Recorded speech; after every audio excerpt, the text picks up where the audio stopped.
सायुज्य सदनी ज्ञानाचा उद्गार विज्ञाने अमर पावताहे। आज वंदनीय संत स्वामी विवेकानंद जयंती महोत्सवाच्या निमित्ताने चाललेला हा त्रिदिवसीय भव्य दिव्य महोत्सव, यात्रा महोत्सव, या महोत्सवाचं खरं अधिष्ठान वंदनीय पात्र स्मरणीय संत श्री सुखदासजी महाराज, ज्यांच्या कृपाशीर्वादाने अनेक वर्षापासून चालत आलेला हा स्वामी विवेकानंद जयंतीचा महोत्सव, हा महोत्सव म्हणजे विचाराचा महोत्सव आहे। स्वामी विवेकानंदांच्या विचाराचा वारसा घेऊन स्वामी सुखदासजी महाराजांचा आजीवन प्रवास राहिलेला आहे।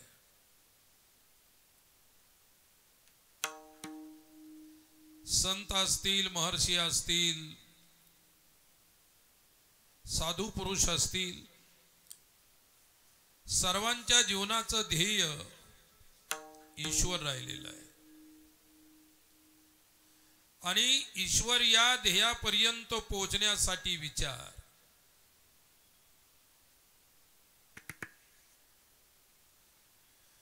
कलियुगामध्ये अर्थात या वर्तमान काळामध्ये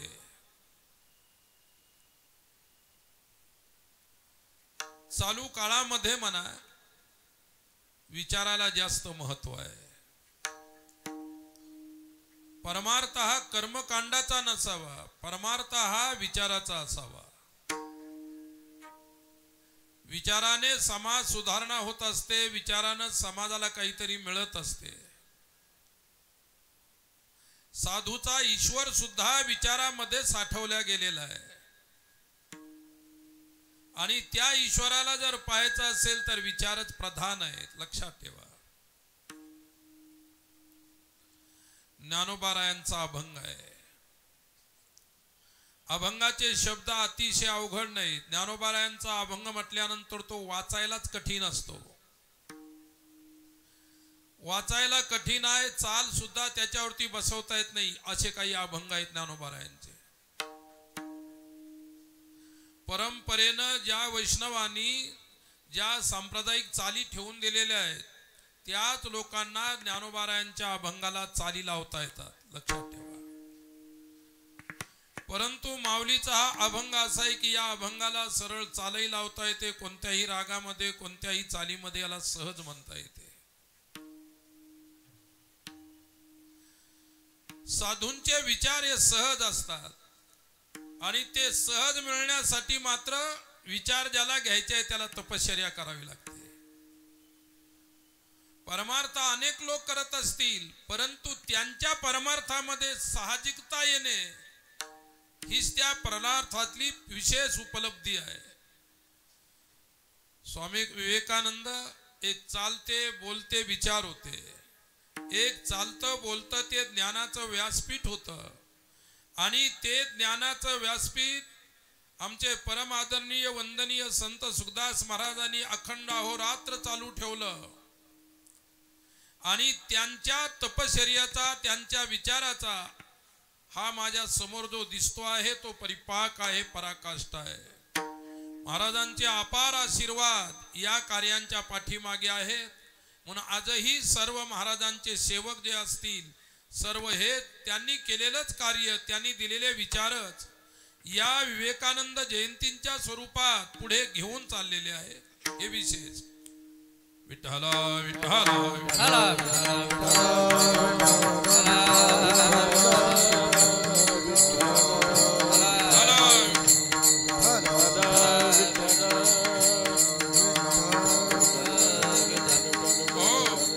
सर्वात मोठा प्रश्न हा आहे,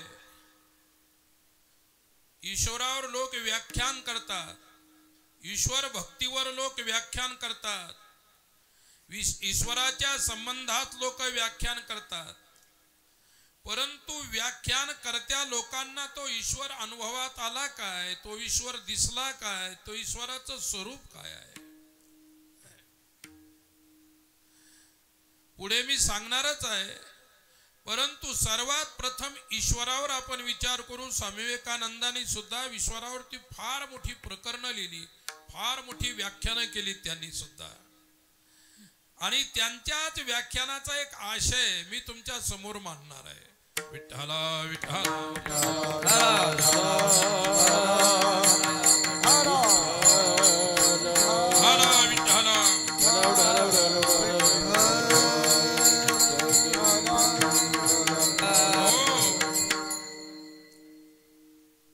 जगाला ईश्वर पाहणे ही अनुभूती आहे. जगात ईश्वर पाहणे ही प्रतीती आहे काय. आणि जगत हे ब्रह्मरूप आहे, ईश्वर स्वरूप आहे ही ब्रह्मानुभूती आहे. हा तत्वज्ञानाचा एक विचार आहे. मी तुम्हाला कीर्तन सांगतो, माझ्यासारखे अनेक लोकही तुम्हाला कीर्तन सांगतात. रात्रंदिवस सप्ताह चालू आहेत, कीर्तन चालू आहे, सर्व चालू आहे. फार चांगली गोष्ट आहे, सर्व चालू आहे. सर्व चालू आहे म्हणून तुम्ही कुठेतरी सर्व स्थिर बसलेले आहात 2 घंट्यासाठी घेऊ न हो काय. मला एवढं सांगणं हे चांगली गोष्ट आहे, परंतु समजून सांगणं ही फार मोठी गोष्ट आहे. नुसतं सांगणं कोणालाही सांगता येतं. मी आता 2 घंटे इथं बकवास करणार, सांगणार तुम्हाला ऐकणाऱ्याला सुद्धा माझ्यापेक्षा चांगलं सांगता येतं. जी चांगलं ऐकतात त्यांना चांगलं सांगता येतं, लक्षात ठेवा. आणि जी चांगलं ऐकत नाही त्यांना चांगलं कधीच सांगता येणार नाही, लक्षात घ्या. एक विचार आहे. म्हणून आपण ईश्वर काय याचा विचार करू. विठ्ठला विठ्ठला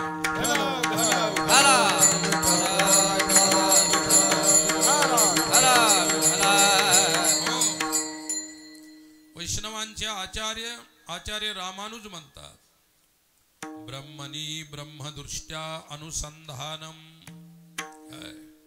ब्रह्मणी ब्रह्मदृष्ट्या अनुसंधानम.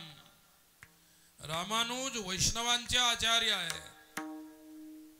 रामानुज ईश्वर भक्त आहेत. रामानुज विष्णूचे अनन्य भक्त आहेत. आणि ते भक्त वैष्णव सुद्धा म्हणतात ब्रह्मणी ब्रह्मदृष्ट्या अनुसंधानम. दिसत हे सर्व ब्रह्मच आहे, ईश्वरच आहे.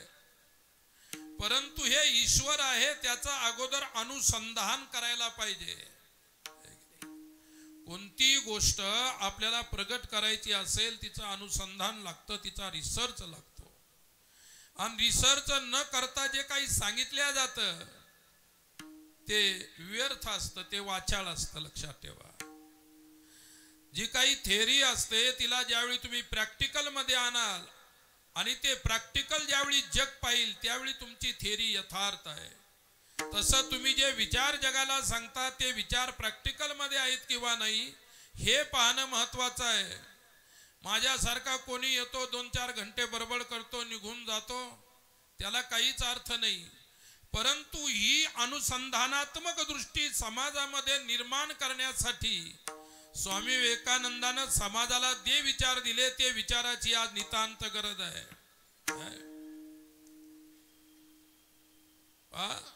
स्वामी विवेकानंदांचे विचार फार उच्च कोटीचे विचार आहे. सामान्य माणूस त्या विचाराला स्पर्श करेल हे नाही सांगता येणार, परंतु त्या विचारामध्ये समरस झालेला व्यक्ती त्या स्वामी विवेकानंदांच्या विचाराला जाणू शकतो, लक्षात घ्या. काय मी इथं कीर्तन करण्यासाठी नाही बसलो, मी इथे फक्त स्वामी विवेकानंद संत स्वामी सुखदासजी महाराज सांगण्यासाठी बसलेलो आहे. विठ्ठला विठ्ठला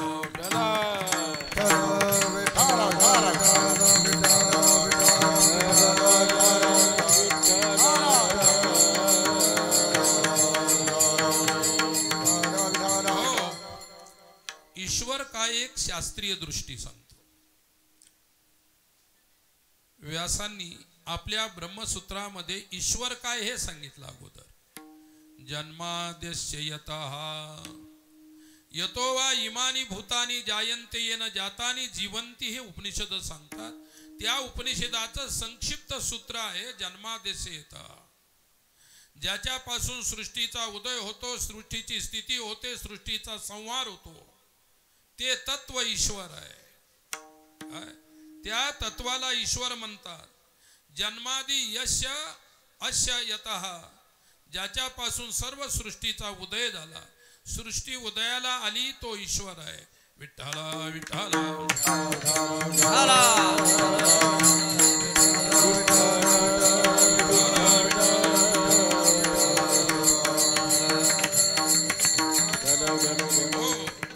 भक्तीचे आचार्य सांगतात, स ईश्वरः अनिर्वचनीयम परम प्रेमास्पदम. अनिर्वचनीय प्रेमाचं स्वरूप म्हणजे ईश्वर. अनिर्वचनीय प्रेम, ज्या प्रेमाच्या संदर्भात वाणीला बोलता येत नाही, वाणी तिथे मौन धरते, त्या तत्वाला, त्या परम प्रेमाला ईश्वर असं म्हटलेलं आहे. विठ्ठला विठ्ठला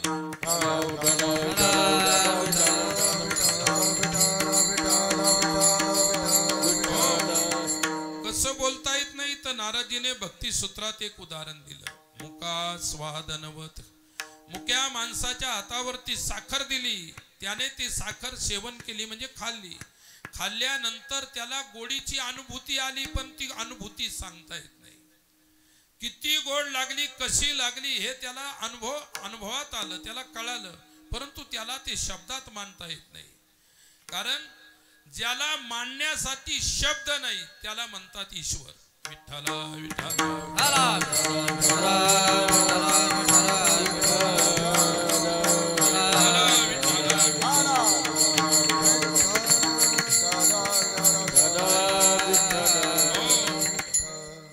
ईश्वर आपण पाहिला नाही. काय ईश्वर तुम्ही आम्ही पाहिला किंवा नाही हा मोठा प्रश्न आहे. मला सुद्धा अनेक वेळा लोकांनी मला विचारलं की तुम्ही ईश्वराविषयी सांगता, परंतु तुम्ही ईश्वर पाहिला का? मी सुद्धा त्यांना प्रामाणिकपणे उत्तर दिलं, मी काही ईश्वर पाहिला नाही. कारण ईश्वर पाहण्याची वस्तू नाही. ज्याला पाहिल्या जातं तो प्रपंच आहे, ज्याला पाहिल्या जातं ती पंचभूत आहेत, ज्याला पाहिल्या जातं ते दृश्य आहे, आणि ज्याला पाहिल्या जातं ते दृश्य आहे ते दृश्य खोटं आहे, मिथ्या आहे. आणि मग त्या खोट्या दृश्याला मी ईश्वर समजू शकत नाही, म्हणून ईश्वर दिसण्याचा विषय नाही. आणि तुम्ही लोक इतकी गर्दी मंदिरात याच्यात त्याच्यात करत असता, तुम्हाला काहीतरी पाहायचं असतं. मंदिरात गेले, एखादी मूर्ती उभी केलेली असते, तिला पाहता तुम्ही हात जोडता. तुमच्यामध्ये अंतकरणात भाव आहे, श्रद्धा आहे, निष्ठा आहे, प्रेम आहे. जरी पाषाणाची मूर्ती आहे पण तुला तुम्ही ईश्वर समजून तिला हात जोडता. नाही तर रोडच्या बाजूलाही दगड रोवलेली असतात, मैलस्टोन जे असतात तेही दगड, त्याला कोणी हात जोडत नाही. मंदिरातल्या दगडात त्याच्यात काहीतरी फरक असेल म्हणून त्या मंदिरातल्या पाषाणाच्या मूर्तीला माणसं हात जोडतात, पण रोडवर पडलेले, पहाडात पडलेले पाषाण त्यांना कोणी हात जोडत नाही. याचं कारण काय? एका दगडाला माणसं ईश्वर समजतात, दुसऱ्या दगडाला दगड समजतात. विठ्ठला विठ्ठला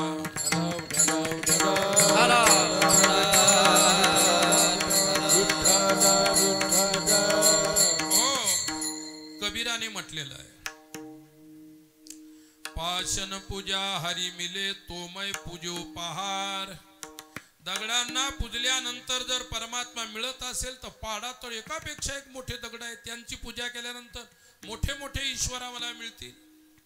काय म्हणजे दृश्य हा ईश्वर आहे हे कबीरांना मान्य नाही, मूर्ती हा ईश्वर आहे हे कबीरांना मान्य नाही. परंतु आम्ही वैष्णवाने मूर्तीला सुद्धा देव समजलेला आहे. आम्ही त्या मूर्तीच्या पाषाणामध्ये सुद्धा देवत्वाची अनुभूती केलेली आहे. कोणतीही पाषाणाची मूर्ती लीला करत नाही, क्रीडा करत नाही, खेळ करत नाही. हा संपूर्ण खेळ तुमच्या हृदयाचा आहे, चित्ताचा आहे, मनाचा आहे. तुमच्या मनानेच कशाला तरी ईश्वर मानलेलं आहे. तुमचं मनच लीला करतं, क्रीडा करतं, बऱ्याच मोठ्या प्रकारचे चमत्कार वगैरे सर्व तुम्हीच करत असता. तुमचं सर्व आहे, परंतु तुम्ही कोणावर तरी आरोप करता की तो करत आहे म्हणून. तो कोणीही काही करता नाही, करणारे तुम्ही आहात. पण मी करणार आहे हे ज्ञान जोपर्यंत होत नाही तोपर्यंत ईश्वर काय आहे हे कळत नाही. विठ्ठला विठ्ठला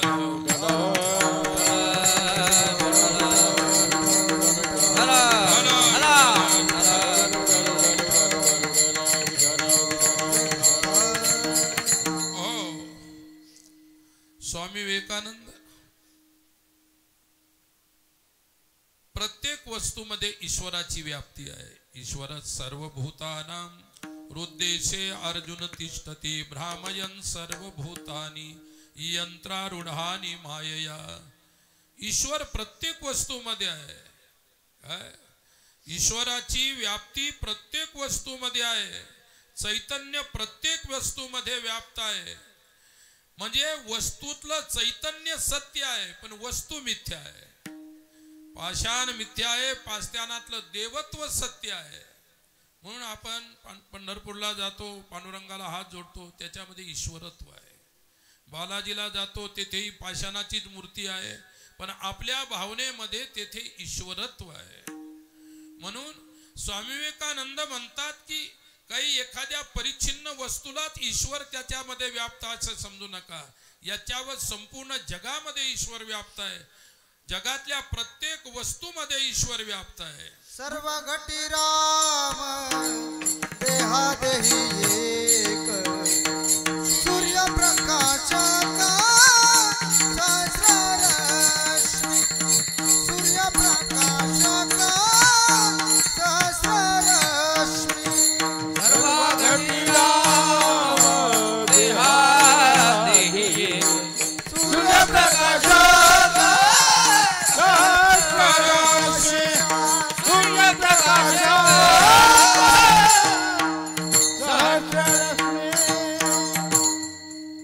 सर्वा घटी राम देहादेही एक सूर्यप्रकाशक सहस्ररश्मी. सर्वा घटी राम, प्रत्येक घटामध्ये परमेश्वर आहे. विठ्ठल जाळी भरला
विठ्ठल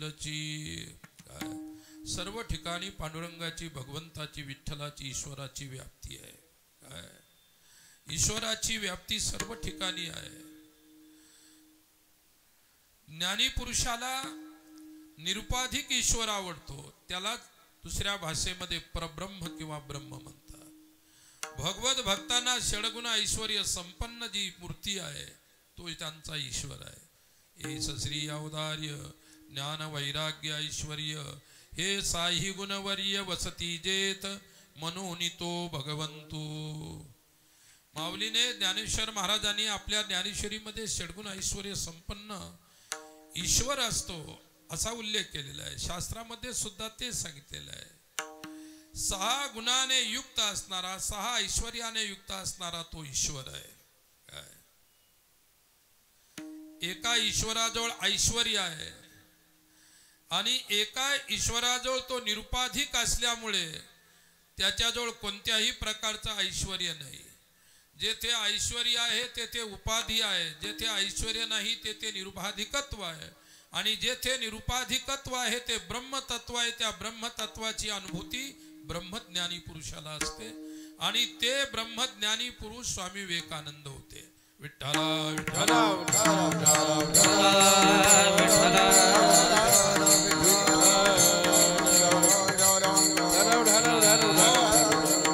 स्वामी विवेकानंदांनी व्यक्ती म्हणून कोणाची सेवा केली नाही, व्यक्ती म्हणून कोणाची पूजा केली नाही. त्यांनी फक्त व्यक्तीला ईश्वर म्हणून सेवा केलेली आहे. ते व्यक्तीला ईश्वर मानून त्याची सेवा करत होते. हे त्यांचं तत्वज्ञान आहे. कारण ज्ञानाचं खरं मूल्य जे आहे, मनाला सामर्थ्यवान बनवणारं, मनाला शिस्तबद्ध करणारं, हे ज्ञानाचं खरं मूल्य आहे. आणि ज्ञानाचं मूल्य ज्याला कळालं असतो तो ज्ञानी असतो. म्हणून ज्ञान कळालं पाहिजे, विचार कळाले पाहिजे. विचार श्रवण करणे वेगळे, विचार ऐकणं वेगळं आणि विचार कळणे वेगळं असतं. विचार तर अनेक लोक आजही इथं हजारो लोक इथं बसलेले आहेत, विचार ऐकत आहेत. परंतु सांगितलेले विचार कळतात किंवा नाही याचं सुद्धा अनुसंधान केलं पाहिजे. कधीतरी विचार केला पाहिजे. त्यालाच विचाराचा विचार असं म्हणत असतात. विठ्ठला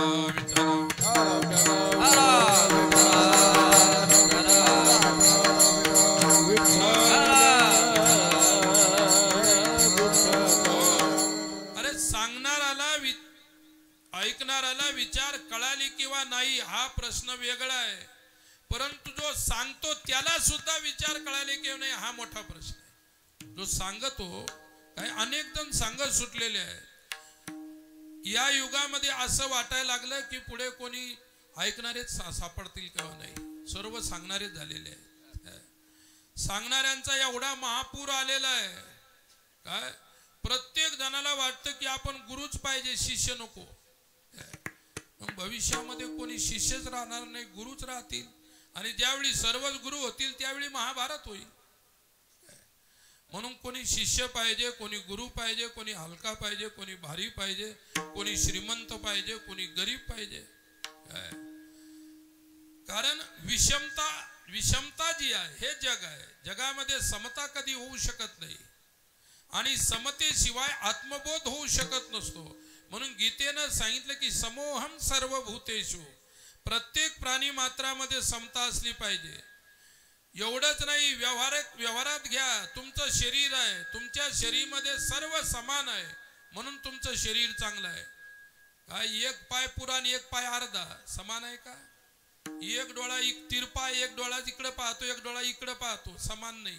काय एक कान ऐकतो, दुसरा कान बाहेर आहे, समानत्व नाही. दोन हात आहेत, दोन्ही हात समान आहेत, दोन्हीला 5 बोट आहेत, तेवढेच लंबे आहेत. कोणाचे तुम्ही तुमचे दोन्ही हात मोजा, सुदभर सुद्धा कमी जास्त होणार नाही. एवढा कलाकार ईश्वर आहे. म्हणजे तुमचं शरीर सुद्धा त्यांनी समतेत तयार केलेलं आहे. आणि म्हणून आपला पांडुरंग सुद्धा समान रूपानेच उभा आहे. विठ्ठला विठ्ठला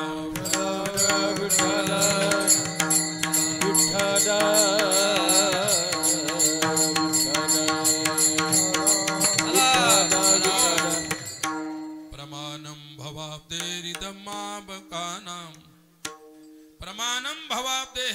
मामकानाम. पांडुरंग सुद्धा समान आहे. समचरण दृष्टी विटेवरी साजिरी, तेथे माझी हरी वृत्ती राहो.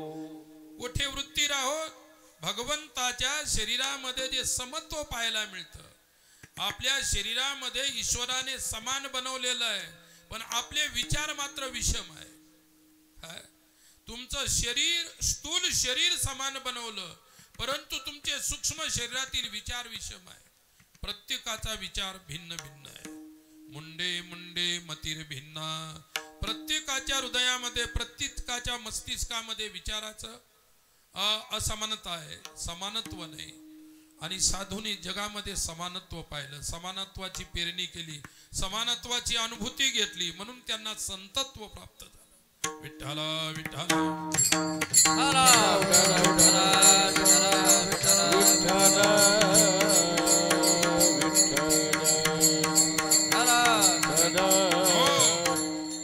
उपनिषद किती छान सांगतात. अविद्यायाम अंतरे वर्तमानाः स्वयं धीरा पंडित मन्यमानाः जघन्यमाना पलयन्ति मूढ़ा अंधेनैव नीयमाना यथान्धाः. काय उपनिषदाचा काळ लाखो वर्षापूर्वीचा काळ आहे आणि उपनिषदाने आजचं फ्युचर सांगितलं त्या काळामध्ये. काय एवढे ते भविष्याचे ज्ञाता होते. आमचे वैदिक ऋषी मुनी भविष्याचे ज्ञाता होते. त्यांनी काय म्हटलं? अविद्यायाम अंतरे वर्तमानाः. अरे अविद्येच्या चिखलामध्ये लोळणारे असूनही स्वतःला ज्ञानी समजणारे लोक या जगात जास्त आहेत. वास्तविक ते अज्ञानाच्या गर्तात, अज्ञानाच्या खड्ड्यात, अज्ञानाच्या दलदलीत, अज्ञानाच्या चिखलात तोलणारे, परंतु ते सुद्धा उत्तम उत्तम प्रकारे ज्ञानाच्या गोष्टी करतात, पण स्वतः अज्ञानामध्ये आहेत. ते विठ्ठला विठ्ठला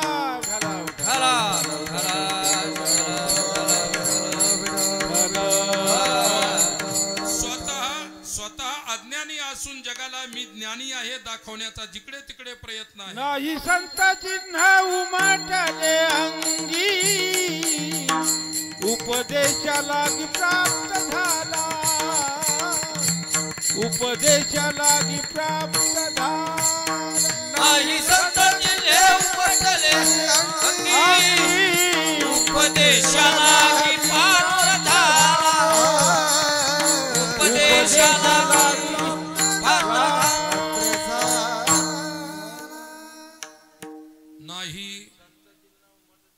नाही संत चिन्ह उमटले अंगी. संतांची चिन्ह अंगावर उमटलेली नाहीत, म्हणजे संतत्व प्राप्त झालेलं नाही. अज्ञान असूनही ते आपल्याला ज्ञानी म्हणून जगामध्ये पांडित्य मिरवत असतात आणि त्यांना काही कळत नाही. पण मी ज्ञानी आहे या गर्वानं एवढे फुलून गेलेले असतात. वस्तुतः त्यांना उदाहरण दिलेलं आहे की अंधे नैव नियमाना यथांधाः. आंधळ्यात आपल्याला रस्ता माहीत नाही, आपण रस्त्यासाठी आंधळ्याची काठी धरून चाललेलो आहोत. काय आंधळाच खड्ड्यात जाईल, पण तुम्हाला सुद्धा खड्ड्यात नेल्याशिवाय राहणार नाही. म्हणून अनाधिकारी लोक समाजाला उपदेश करतात, समाजाला विचार सांगतात. जे स्वतःच विचाराने अपूर्ण आहेत ते समाजापुढे विचार मांडण्याचा प्रयास करतात. म्हणून समाज जिथल्या तिथंच आहे. नाही तर माझ्या कीर्तनात एवढे माणसं मला आज सापडले नसते, तुम्ही जर ज्ञानी झाले असते तर. म्हणून तुम्ही जे आहे ते बरं आहे म्हणून आम्हाला सापडता निदान ऐकण्यासाठी. किती वर्षापासून समाज ऐकतो, किती अवतार होऊन गेले, साधू संत होऊन गेले, माऊलीपासून निळोबारायापर्यंत, निळोबारायापासून आता वर्तमान काळातील साधू संतापर्यंत.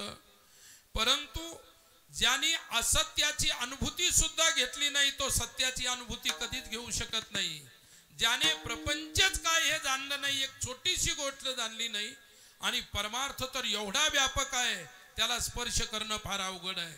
म्हणून ज्यांनी काहीच नाही जाणलं, एक नाही, ज्यांनी राम जाणला नाही ते रामायणाची कथा करतात. विठ्ठला विठ्ठला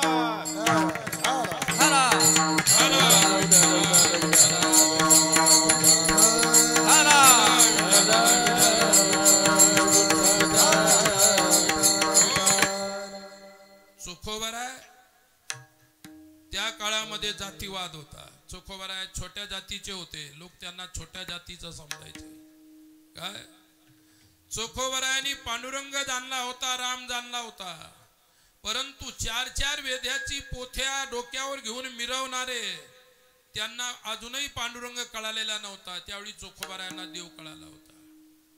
काय ज्यांनी कोत्याही पोथी पुराणाला स्पर्श केला नाही त्याला ईश्वर कळाला. ज्यांनी कोठेही प्रवचन वगैरे काही केले नाही त्यांना ईश्वर कळाला. शबरीनं किती वेळा रामकथा केली सांगा तुम्ही. कोण्यातरी इतिहासात पुराणात लिहिलेले की शबरीने रामायण वाचलं होतं आणि शबरीनं रामायण वाचलं म्हणून तिथं राम आले होते. शबरीनं रामकथा नाही केली. कितीतरी संत आहेत. कबीर म्हणतात विठ्ठला विठ्ठला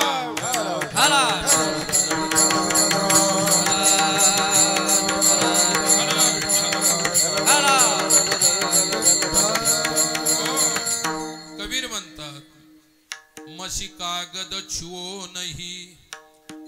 मी शाही काय असते ते पाहिलं नाही, कागद काय असतो ते पाहिलं नाही, कसं लिहितात ते पाहिलं नाही, मी अक्षराची ओळख सुद्धा मला झाली नाही. आता त्यांनी ते काहीच शिकले नाही. परंतु त्याच कबीराच्या वाणीवरती आज लोक रिसर्च करतात, PhD करतात. कुठून आले शब्द? शब्द बाहेर नसतो, लक्षात ठेवा. आणि बाहेरची जी शब्द घेऊन लोकांना सांगतात ती सांगणारी खोटी, ते शब्द सुद्धा खोटे असतात.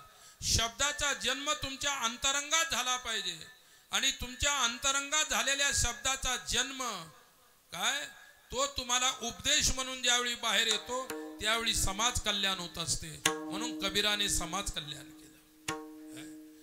जात कोणती आहे माहित नाही, पात कोणती माहित नाही, आणि त्या भानगडीत कबीर पडले नाही. विठ्ठल विठ्ठल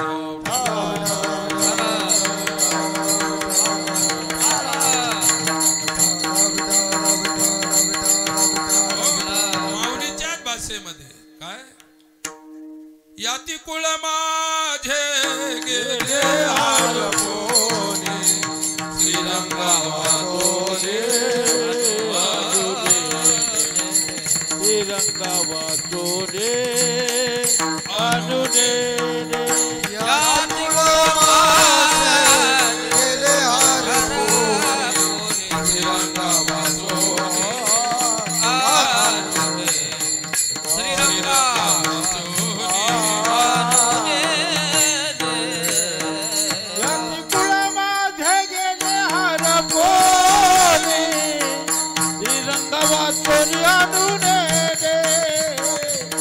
श्रीरंगा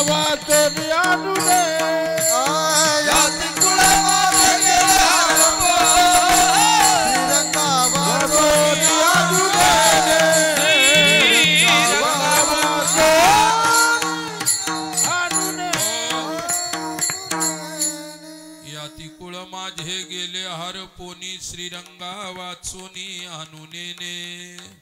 मी श्रीरंगाशिवाय काहीच जाणत नाही, एक ईश्वरालाच फक्त जाणणार आहे.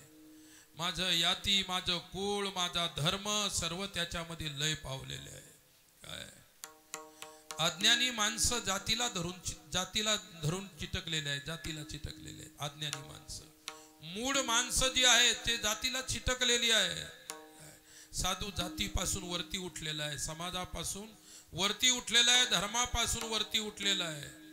कारण धर्म आणि अधर्म त्याने ब्रह्मज्ञानाने आपल्या परमस्वरूपामध्ये परमात्म्यामध्ये लीन करून टाकलेले आहेत. त्याला दिसतं ते सर्व, जे जे दृष्टी दिसे ते ते हरिरूप, पूजा ध्यान जप त्याशी नाही. काय माणसाला गणित जुळवता आली पाहिजे. काय तुम्ही म्हणाल की आम्ही गणिताचे मॅथचे प्रोफेसर आहोत, आम्हाला फार गणित येतात. तुमचे गणित वेगळे असतात, अनुभवाचे गणित वेगळे असतात, शब्द आणि आकड्यातले गणित वेगळे असतात, आणि जे ते शब्द आणि आकडे समाप्त झाले असतात तिथली गणित वेगळे असतात. ती गणित कोणाला जमत नाही, ते गणित साधूला जमत असतात. विठ्ठला विठ्ठला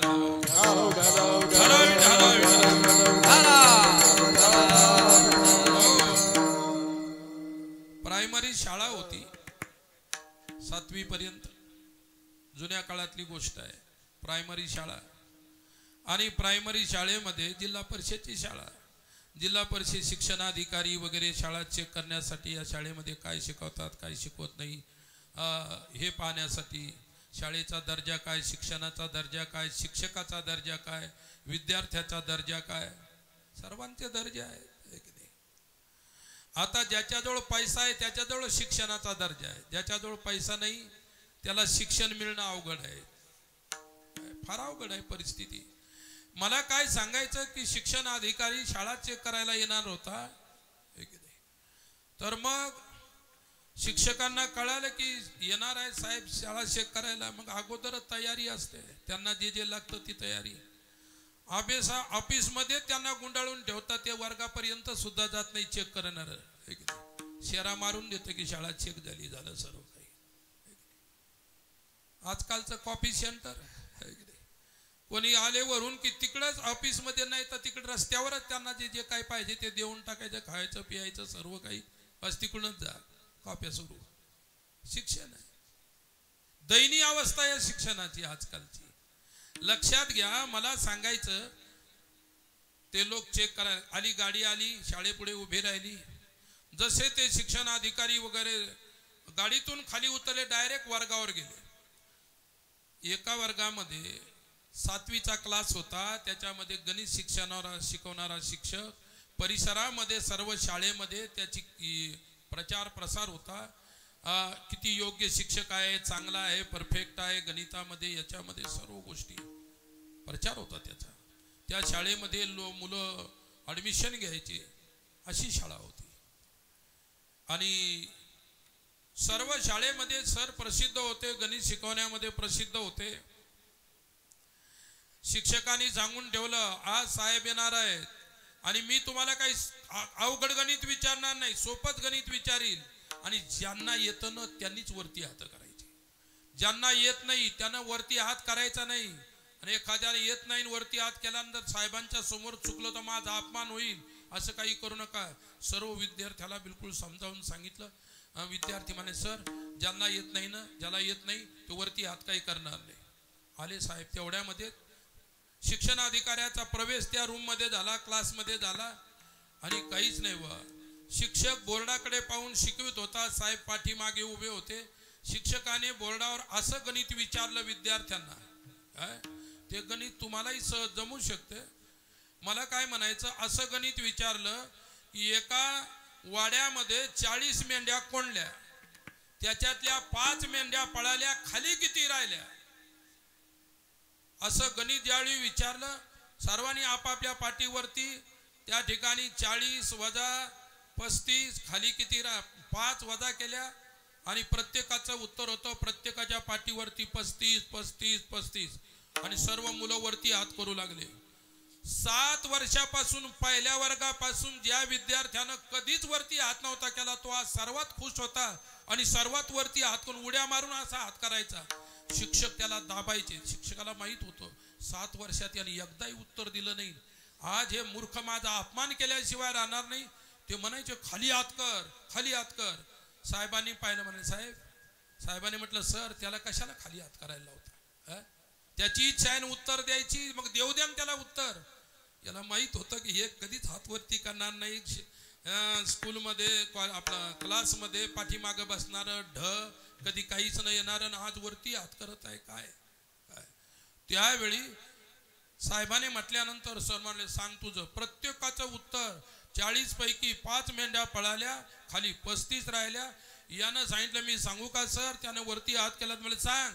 ते म्हणे, मी पाठीवरती काही लिहिलं नाही, पण मी उत्तर सांगतो. म्हणजे काय सर, 40 मधून 5 पळाल्या, खाली 0 मेंढ्या राहिल्या. किती मेंढ्या राहिल्या? 40 मधून 5 गेल्यानंतर कोणाचं उत्तर किती येईल? 35. सरांनी विचारलं, मूर्खा, मी इतक्या वर्ष गणित शिकवलं, तू हे असं उत्तर दिलं. सर तुम्ही काय शिकवलं मी ते नाही ओळखू शकत, पण मी दिलेलं उत्तर मात्र परफेक्ट आहे, बरोबर आहे असं मला विश्वास आहे. नाही तर साहेबांना विचारा. साहेबांचं डोकं चालत नव्हतं. साहेब सुद्धा डोकं खाजू लागले की 40 पैकी 5 पळाल्या, 35च राहायला पाहिजे. सरांनाही काही समजत नव्हतं, शिक्षणाधिकारी त्यालाही काही कळत नव्हतं. मग त्याने म्हटलं, तुम्हाला कळत नसेल तर तुम्हाला कळण्यासाठी ते सुद्धा सांगतो. म्हणजे सर कसं? सर म्हणले, 40 मधून 5 पळाल्या म्हणजे भरपूर पळाल्या. एक जरी मेंढी पळाली असती तरी 0च राहिले असते, कारण सर मी धनगराचा मुलगा आहे. मला माहित आहे की एक मेंढी पाळल्यानंतर एक राहत नाही वाड्यामध्ये. मला माहित आहे, अनुभवाचं गणित आहे. टेलर ऐकतं ना, अनुभवाचं गणित आहे.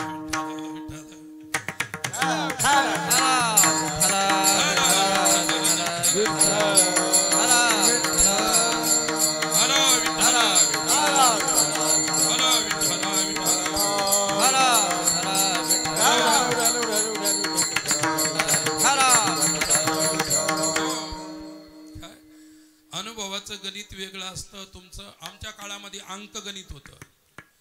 आमच्या काळामध्ये अंकगणिताचं पुस्तक जवळजवळ 200-250 पेजेसचं होतं आणि बीजगणिताचं 25 पेजेसचं होतं. इतकं लहान बीजगणित होतं आमच्या वेळेस. आणि अंकगणित फार मोठं होतं. आता बीजगणित मोठं झालेलं आहे, सर्व बीजगणितच झालेलं आहे. अंकगणित आहे का नाही मला माहित नाही. विठ्ठला विठ्ठला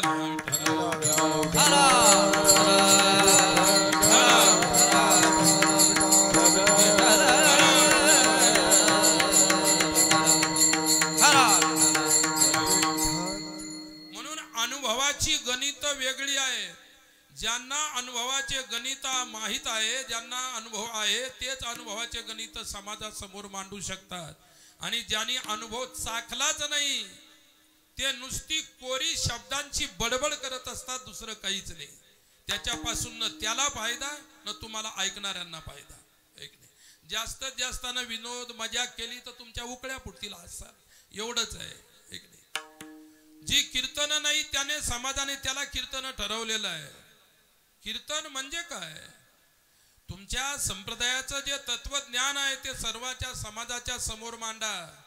स्वामी विवेकानंदांनी विश्वाचं तत्वज्ञानाचा अभ्यास केला, स्वतत्वज्ञानाचा केला, विश्वाच्या तत्वज्ञानाचा केला, अनेक धर्माच्या तत्वज्ञानाचा त्यांनी अभ्यास केला. आणि नंतर त्यांनी अनुसंधान केलं, रिसर्च केला, याच्यातून सत्य काय हे बाहेर आणलं. आणि त्यांनी जे सत्य बाहेर आणलं तेच खरं तत्वज्ञान. विठ्ठला विठ्ठला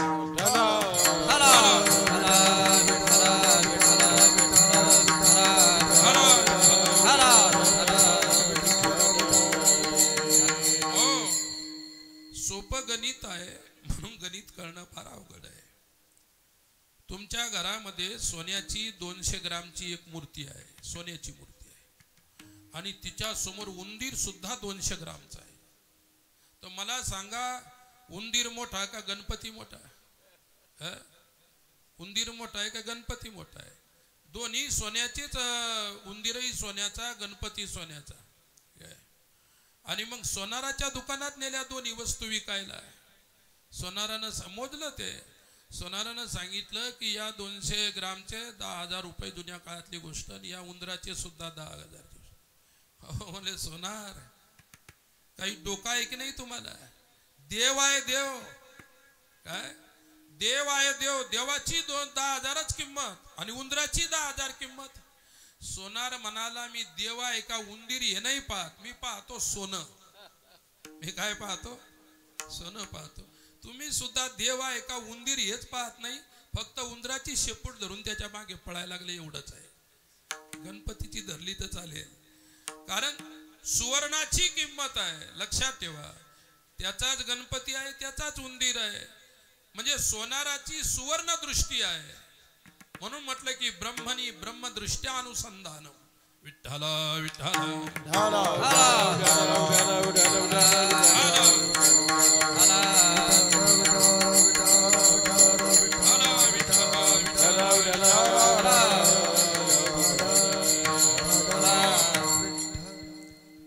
म्हणून विचार आहे, विचार आहे. आणि तो विचार कशाचा आहे?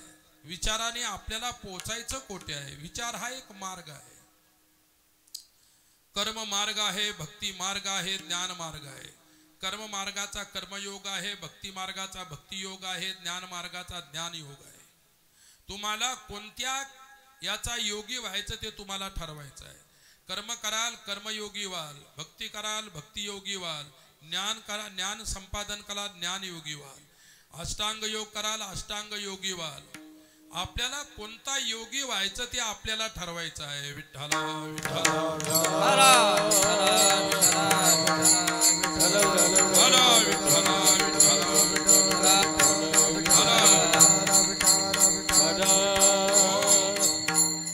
कर्माची गणित जुळवणं सोपं आहे, भक्तीची गणित प्रेमानं जुळत असतात, आणि ज्ञानाची गणित जी आहेत भक्तीच्या पराकाष्ठेनं जुळत असतात. ज्ञान हा अधिकाऱ्याचा विषय आहे, भक्ती ही सर्वांच्यासाठी आहे, आणि कर्म ही सुद्धा सर्वांच्यासाठी आहे. पण कर्मामध्ये भेदभाव असतो. काय? कर्म जाती पाहते, पाती पाहते, धर्म पाहते, सकाळ पाहते, दुपार पाहते, संध्याकाळ पाहते, पवित्र पाहते, अपवित्र पाहते, कर्म काय काय पाहते. कर्मामध्ये क्लिष्टता आहे, कर्म गहन आहेत. म्हणून गीता सांगते गहना कर्मनो गती ही. कर्माची गती कुटील आहे, कर्माचा मार्ग फार अवघड आहे, कर्माचा मार्ग अति सूक्ष्म आहे, योगाचा मार्ग काठिन्यानं भरलेला आहे, आणि ज्ञानाचा मार्ग सुद्धा अधिकारी पुरुषासाठी आहे. विठ्ठला विठ्ठला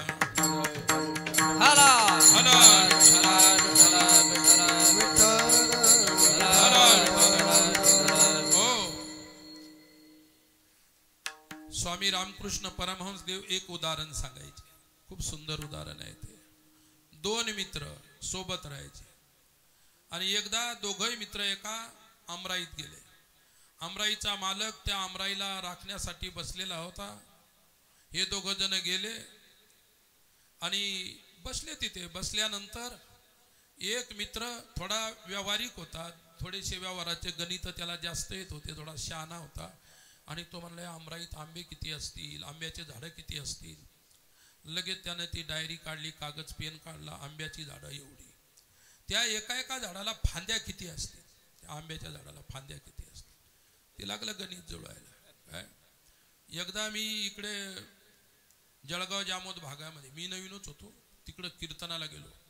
कीर्तनाला गेल्यानंतर प्रत्येक माणसाच्या हातामध्ये पेन आणि कागद होते. म्हटलं काय भाविक गाय बा कीर्तन लिहून घेता काय, चांगली गोष्ट आहे. आणि मी जे कीर्तन करू लागलो ते सारखे लिहित होते, पेन डायरी किंवा ते कागद हातामध्ये. काय मी तर अवाक झालो. म्हटलं बाप रे, बरेच माणसं होते, क्वचित कदाचित काही माणसाच्या हातात पेन आणि कागद नसतील, नाही तर प्रत्येकाच्या. म्हटलं काय भाविक गाव आहे, धार्मिक गाव आहे, अभ्यासू आहे. कीर्तन लिहितात, कीर्तन लिहितात. कीर्तन संपल्यानंतर मी एका माणसाला म्हटलं काय तुमचं गाव भाविक आहे. म्हटलं कशामुळं. म्हटलं प्रत्येक जण कीर्तन लिहित होता. म्हणजे महाराज ते कीर्तन लिहित नव्हते, ते सट्टा लावतात ना आकडा, त्याचे आकडे जुळवत होते तुमचे शब्द ऐकून. म्हणजे मी सुद्धा फसलो. मी जे धार्मिक नसणाऱ्या लोकांना मला धार्मिक वाटू लागले. आता माझी धर्मदृष्टी असल्यामुळे, धार्मिक दृष्टी असल्यामुळे ज्याची नजर जसं त्याला समोरचं दिसतं. पण मला काय माहित समोरचे सर्व फसवणारे आहेत म्हणून. ते आकडे जुळवत होते, आकडे, वरळी मटक्याचे आकडे. वरळी मटका आता आहे की नाही, याचा अर्थ तुम्ही कोणीच लावत नाही, तुम्हाला माहित नाही. विठ्ठल विठ्ठल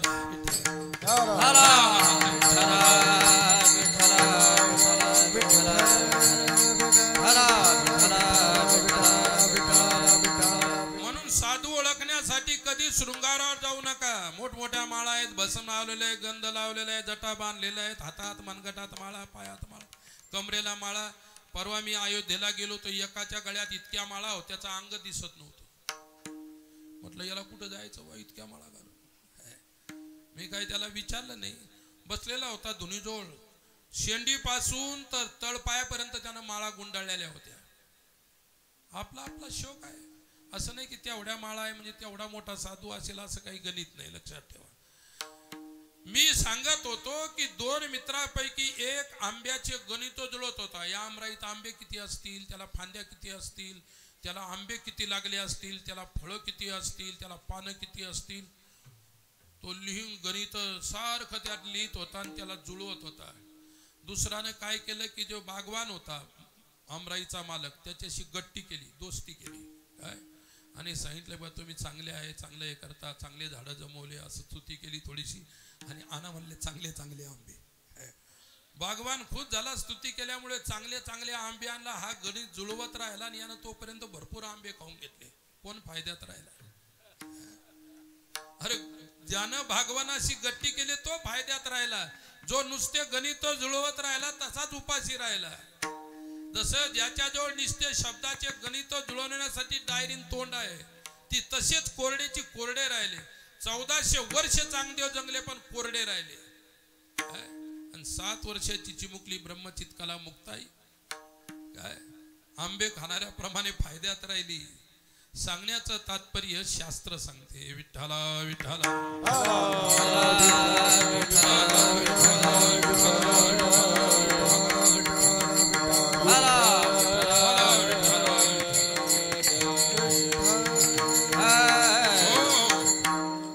वाग्वैखरी शब्द झरी शास्त्र व्याख्यान कौशलम वैदुष्यम विदुषाम तद्वत भुक्तये न तु मुक्तये. ही परिस्थिती आहे.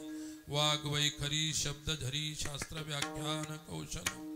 सुंदर त्या ठिकाणी वाणी आहे, गोड मधुर त्या ठिकाणी बोलणारी वाणी आहे. आणि शब्दाची जणू काही बोलताना झडी लावतो, झड लावतो. शास्त्राचं व्याख्यान करण्यामध्ये कुशल आहे.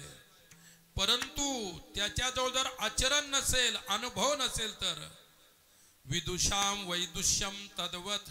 त्या विद्वानाची विद्वत्ता काय न तू मुक्त आहे ती मुक्तीसाठी नाही, भुक्त आहे म्हणजे केवळ भोगासाठी आहे.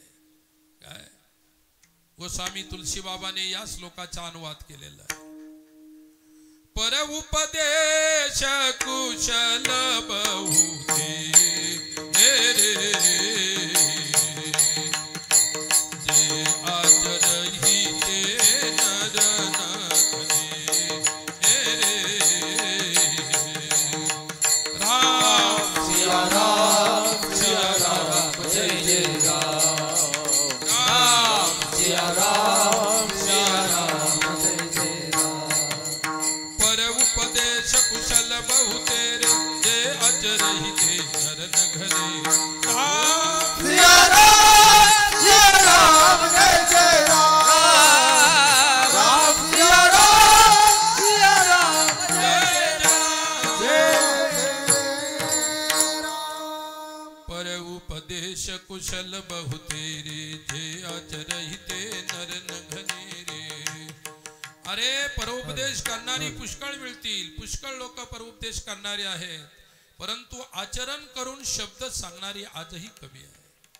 आचरणाप्रमाणे शब्दांचं उच्चारण करणारे म्हणजे अनुभवी लोक आजही कमी आहेत, वाचाळ लोक भरपूर आहेत.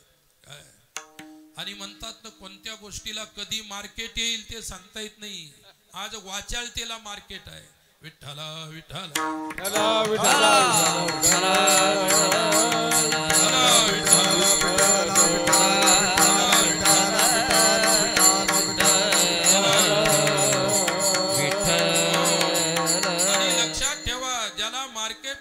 व्हॅल्यू नसते, ज्याला मार्केटमध्ये काहीच किंमत नाही त्याला लोक ओळखत नसतात.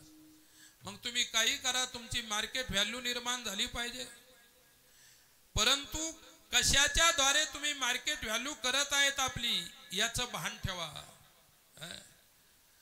परंतु जोपर्यंत समाज विचारवंत होणार नाही, विचारवान होणार नाही, तोपर्यंत समाजाला सुद्धा कशाची व्हॅल्यू किती आहे काय ही कळणार नाही.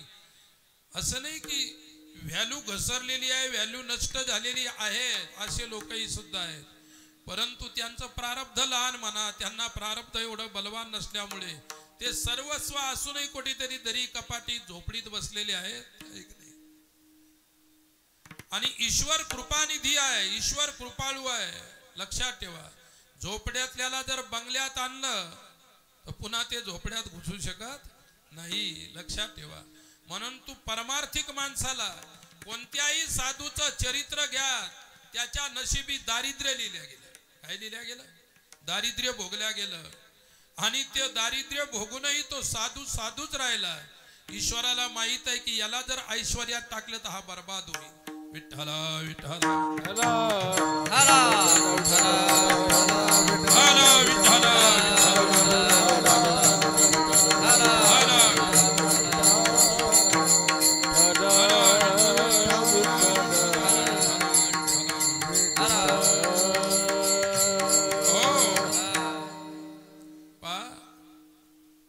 भौतिक वस्तूचा त्याग म्हणजे त्याग नाही, प्रपंचाच्या आसक्तीचा त्याग म्हणजे त्याला खरा त्याग म्हणतात. अहम आणि इदम वृत्तीचा त्याग त्याला खरा त्याग म्हणतात. आणि ज्ञानामध्ये भौतिक वस्तूला काहीच किंमत नसते. लक्षात ठेवा, ज्ञानी पुरुषाच्या दृष्टीनं भौतिकतेची किंमत नसते. आणि ज्याच्याजवळ भौतिकता नाही, काय आज लोक त्यांना पांगळा समजतात, त्याला गरीब समजतात, त्याला भिकारी समजतात, त्याला दरिद्र समजतात. विठ्ठला विठ्ठला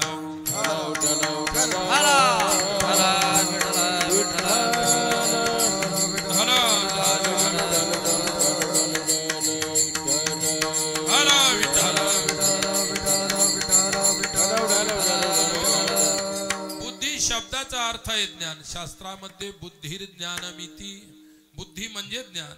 ज्याच्याजवळ विचाराची ज्ञानाची श्रीमंती आहे तो सर्वात मोठा. महात्मा गांधीच्या जवळ इतकी श्रीमंती होती, परंतु त्या श्रीमंतीत त्यांना सुख वाटलं नाही. त्यांनी श्रीमंतीचा त्याग समाजाला केला, समाजासाठी. आणि अंगावरती पंचे घातले, 5-5 फुटाचे, 5-5 मीटरचा एक पंचा, खाली एक नेसाला वरी अंगावर घ्यायला. जो बॅरिस्टर होता, जो सूट बीट मध्ये राहणारा होता, ज्याला लाखो रुपयाची त्या काळात कमाई होती, पण त्यांनी पंचामध्ये सुख पाहिलं, राष्ट्रसंतांनी झोपडीमध्ये सुख पाहिलं.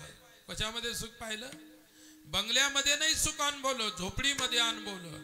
बंगल्यामध्ये राहण्याला काही हरकत नाही, जरूर राहा बंगल्यामध्ये, पण बंगल्यामध्ये राहून बंगल्याचे होऊन राहू नका. ज्या दिवशी बंगला तुमच्या चित्तात आसक्तीच्या रूपानं बसेल त्यावेळी तुम्ही सुद्धा श्रीमंत नसाल, दरिद्रच असाल. कोणाला कशाची आसक्ती होईल हे सांगता येणार नाही. उदाहरण सांगतो. विठ्ठला विठ्ठला हरा विठ्ठला विठ्ठला.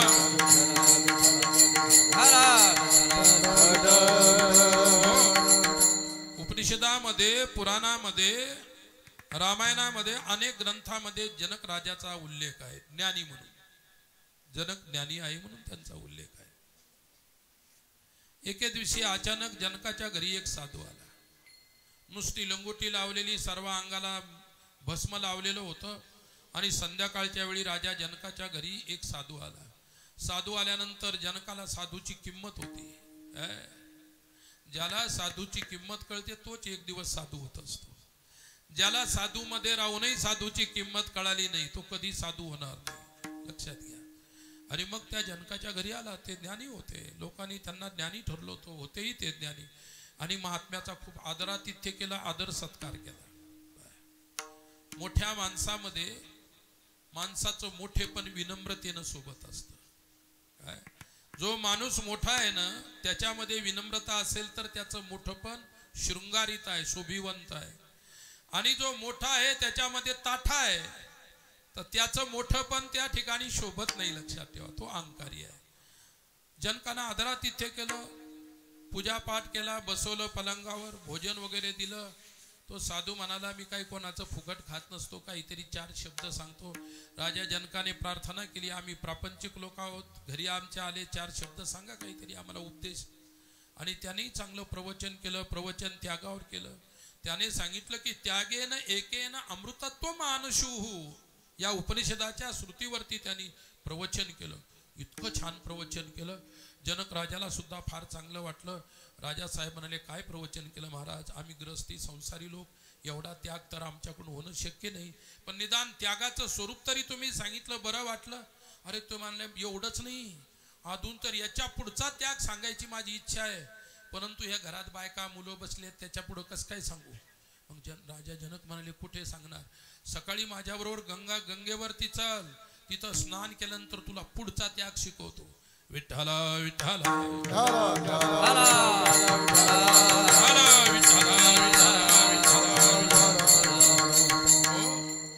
राजा जनकाला मागचा त्याग माहित होता, पुढचा त्याग माहित होता. ज्ञानी पुरुष आहे, त्यांना काही त्यागाची व्याख्या माहित नव्हती असं नाही. गेले सकाळी 4 वाजता उठले, गंगेवरती गेले, स्नान केले, सांगितलं राजा बस आता तुला पुढचा त्याग सांगतो. नुसता त्याग नाही, त्यागाचा त्याग. त्यागेन एकेन अमृतत्व मानशुहू, या श्रुतीचा तुला अर्थ सांगतो. तुला अमृतत्वाची प्राप्ती करायची आहे, ती बोधाशिवाय मिळणार नाही. आणि बोधासाठी त्याग पाहिजे. काय, विवेक, वैराग्य, समाधी षटक, मुमुक्षुत्व, या 4 गोष्टी असल्यानंतर अधिकारी होतो. आणि तुझ्यामध्ये मला थोडंसं काहीतरी बरं दिसायला लागलं म्हणून तुला बोध करत आहे. बसल्यानंतर आता प्रवचन रंगात आलं, नदीवरचं प्रवचन. विठ्ठला विठ्ठला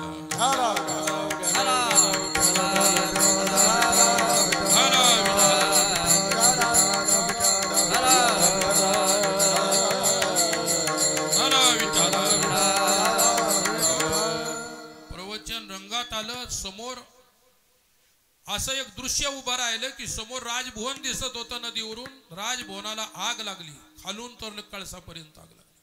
धग धग धग धग राजवाडा जळू लागला. प्रवचन करता म्हणू लागला, राजन इकडे पहा, इकडे पहा. राजाने तिकडे पाहिलंच नाही. जो एकदा पुढं पाहण्याचा अभ्यास करत असतो तो मागे पाहत नसतो. आणि पुढे चालणारा जर मागे पाहिलं तो मागेच राहत असतो, पुन्हा पुढे येत नसतो. म्हणून पुढे चालणाऱ्याने पुढंच पाहत राहायचं, काय मागे पाहायचं नाही. काय, भविष्य काळाकडे वाटचाल करणाऱ्या व्यक्तीनं भूतकाळ कधीच पाहायचा नाही, पण वर्तमानात टाकलेला पाऊल चुकू द्यायचा नाही. विठ्ठला विठ्ठला विठ्ठला विठ्ठला विठ्ठला. आणि ते राजवाडा जळू लागला. ते प्रवचनकार महात्मा 4दा 5दा ओरडले, राजा राजा आग लागली, राजभवनाला आग लागली. काय जनक राजा 4-5 वेळा म्हटल्यानंतर लागू देत म्हणाली, ती काय विशेष आहे. काय त्या बंगल्याला आग लागली. उद्या जो प्रवचन ऐकणारा बंगला याला सुद्धा आग लागणारीच आहे. नाही लागली तर लोक लावणार आहेत. काय तिच्यात काही विशेष नाही, लागू देत आग. हो नाही नाही असं नाही नाही नाही. त्यानं प्रवचन सोडून राजभवनाकडे पळायला लागला. तो लंगुटी लावलेला महात्मा, सर्व अंगाला राख लावलेली. जनक राजा म्हणाले, जा, परंतु एखादी घागर पाणी नका टाकू, विझवण्याचा प्रयत्न करू नका. तो पळता पळता म्हणाला, विझवण्यासाठी कोण पळायला लागला? मी ज्या खोलीत थांबलो होतो तिथे माझी लंगुटी विसरलेली आहे म्हणून पळायला लागलो. काय भौतिकतेचा त्याग हा खरा त्याग नाही, लक्षात ठेवा. विठ्ठला विठ्ठला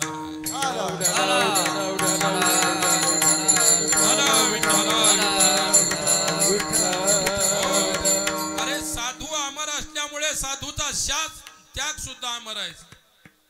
आज महाराज इथे नाही, परंतु त्यांचा त्याग इथे आहे, लक्षात ठेवा. आम्ही साधू काही आमच्यासाठी कमावून ठेवत नाही. तुम्ही ऐकणारा हा समाजाने तुमची संपत्ती असते. आश्रम असेल, हे आश्रमचं कार्य असेल, हा महात्म्याच्या त्यागाचा परिणाम आहे. आणि त्यांनी त्या त्यागाला ते चिटकून बसले नाही, सहज त्यांनी हे सर्व फेकून तुमच्यासाठी दिलेलं आहे, म्हणून त्यांचा त्याग अमर आहे. विठ्ठला विठ्ठला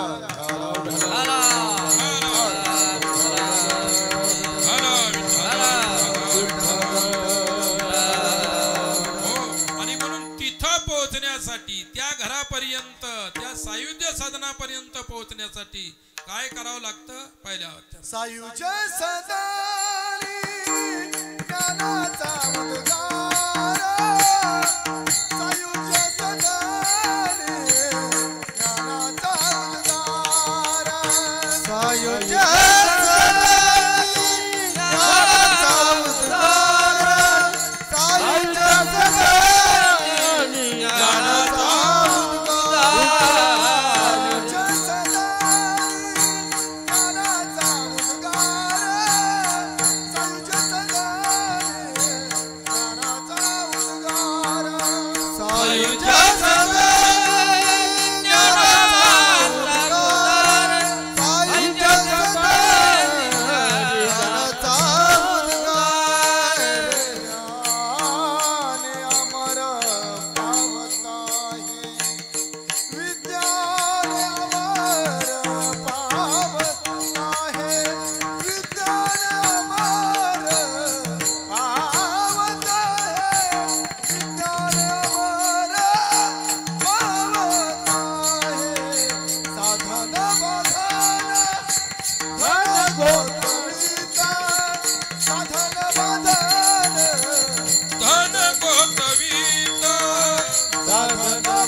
ज्ञानाचा उद्गार विज्ञाने अमर पावताहे. ज्याला अमर व्हायची इच्छा आहे, ज्याला अमृतत्व प्राप्त करण्याची इच्छा आहे, काय लक्षात ठेवा.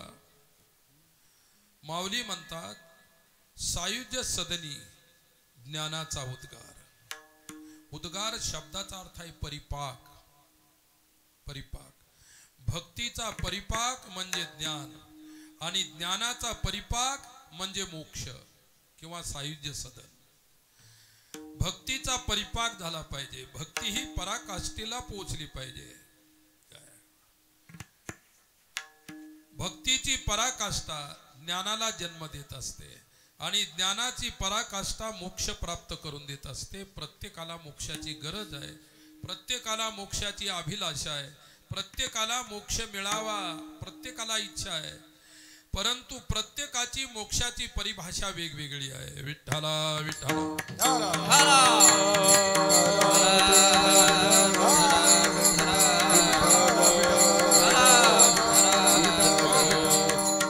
वैष्णव तत्वज्ञानामध्ये सायुज्य म्हणजे वैकुंठ प्राप्तीला मोक्ष म्हटलेलं आहे. आणि तुकोबारायांनी नको वैकुंठीचा वास, नको वैकुंठीचा वास, आहे तया सुखानाच, आहे तया सुखानाच, अद्भुत हारस, अद्भुत हारस, हा अद्भुत हारच, अद्भुत हारच, हरी अद्भुत हारी नामाचा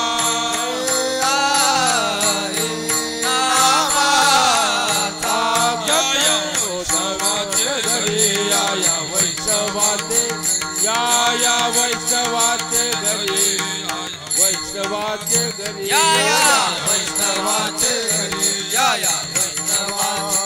या वैष्णवाचे घरी.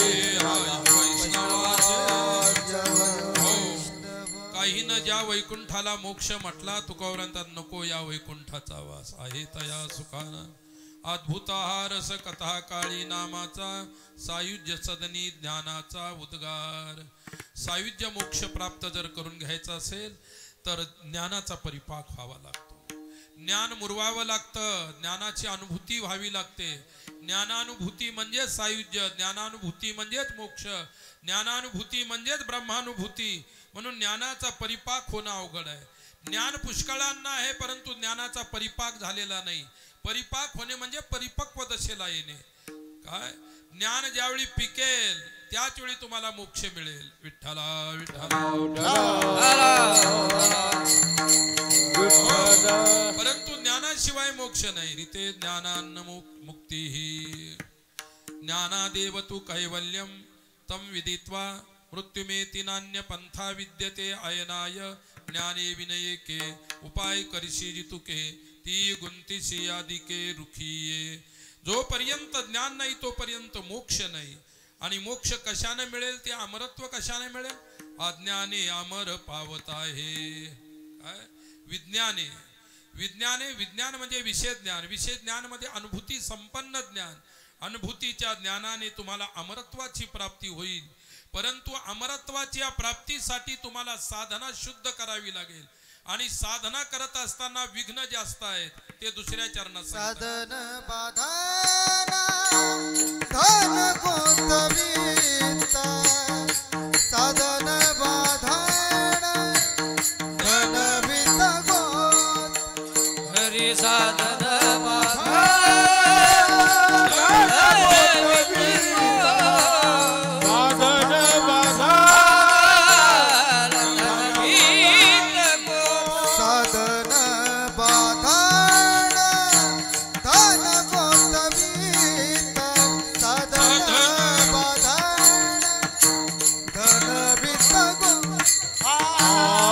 साधन बाधा धन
मनी नाही. साधनेमध्ये बाधा कोण करतात या गोष्टीविषयी 3 गोष्टी सांगितल्या. साधनेमध्ये बाधक धन, साधनेमध्ये बाधक गोत, साधनेमध्ये बाधक वित्त. धन आणि वित्त एकार्थवाची शब्द दिसतात, परंतु दोन्हीचा अर्थ वेगवेगळा आहे. विठ्ठला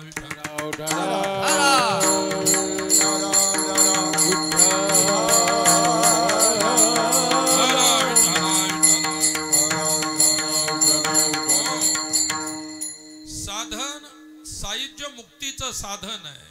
साधन सायुज्य मोक्षाचा मार्ग आहे.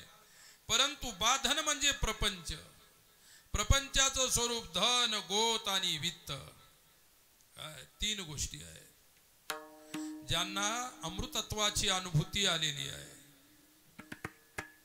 ज्यांना अमरतेची, ज्यांना मोक्षाची, ज्यांना आपल्या स्वरूपानुभूती आलेली आहे, त्या लोकांची गोष्ट वेगळी आहे, ज्ञानी लोकांची गोष्ट वेगळी आहे. ज्ञानी म्हटल्यानंतर तो सिद्ध पुरुष. सिद्ध पुरुष म्हणजे साधनेतून वरती उठलेला, त्याला साधन करायचं काम नाही. प्राप्ती झाली जैसी साधने सरती अपैसी. ज्याला आत्मानुभूती प्राप्त झालेली आहे त्याला आता पुन्हा साधना करायचं काम नाही. परंतु साधक जे आहे त्यांना साधना करावी लागत असते, आणि साधकांच्या साधनेमध्ये धन, गोत आणि वित्त हे बाधक आहेत. विठ्ठला विठ्ठला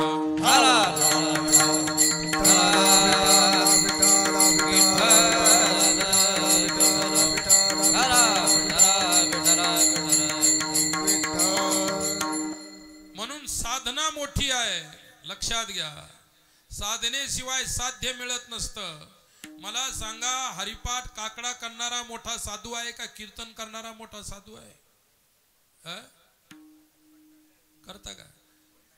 विठ्ठला विठ्ठला विठ्ठला. हरिपाठ काकडा करणारा हा मोठा साधू आहे कीर्तन करापेक्षा. एकदा का कीर्तन यायला लागले की ते हरिपाठही म्हणत नाही, काकडा तो काय पार विसरून गेलेला असतो. हरिपाठ सुद्धा म्हणता येत नाही त्याला. कीर्तन मोठमोठे येतात पण हरिपाठ येत नाही. साधना नाही तो साधू नाही. काय म्हणून खांद्यावर पताका घेऊन चालणारा गरीब जरी आमचा वारकरी असेल, परंतु तो साधणारच आहे. हरिपाठ म्हणतो सकाळी संध्याकाळी, काकडा म्हणतो, रामकृष्ण हरी सतत चालू देतो. एक नाही, साधनेवरचं लक्ष ज्याचं उठलेलं आहे, कीर्तन करा काही हरकत नाही, पण साधनेवरचं लक्ष बाजूला जाऊ देऊ नका. आता तुम्हाला माहित आहे की केव्हापासून हरिपाठ काकडे सुटलेले आहेत. विठ्ठला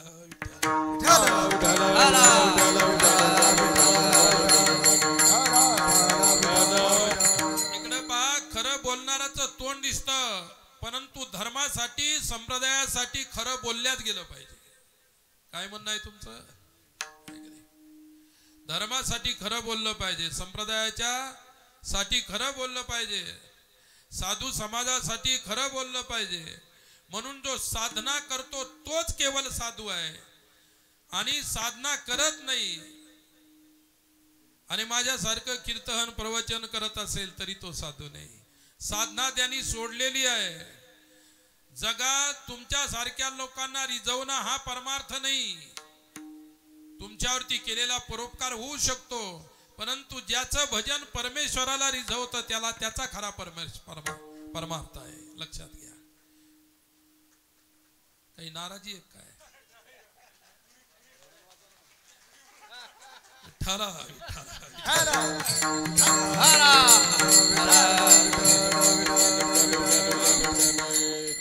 आता खरं आवडलं, 5-6 जणांना वाजवल्या टाळ्या, पण आता त्यांना मात्र उत्तेजन दिलं मागच्या लोकांनी. आता ते मागचे खोटे आहेत का खरे हे मला नाही सांगता येत, पण बरं आहे, काही नसल्यापेक्षा बरं आहे, जे आहे ते बरं आहे. मला काय अशी इच्छा नाही की आपल्या कीर्तनात लोकांनी टाळ्याच वाजवल्या पाहिजे, पण एकाग्रतेनं ऐकायला पाहिजे, त्याला फायदा होईल. विठ्ठला विठ्ठला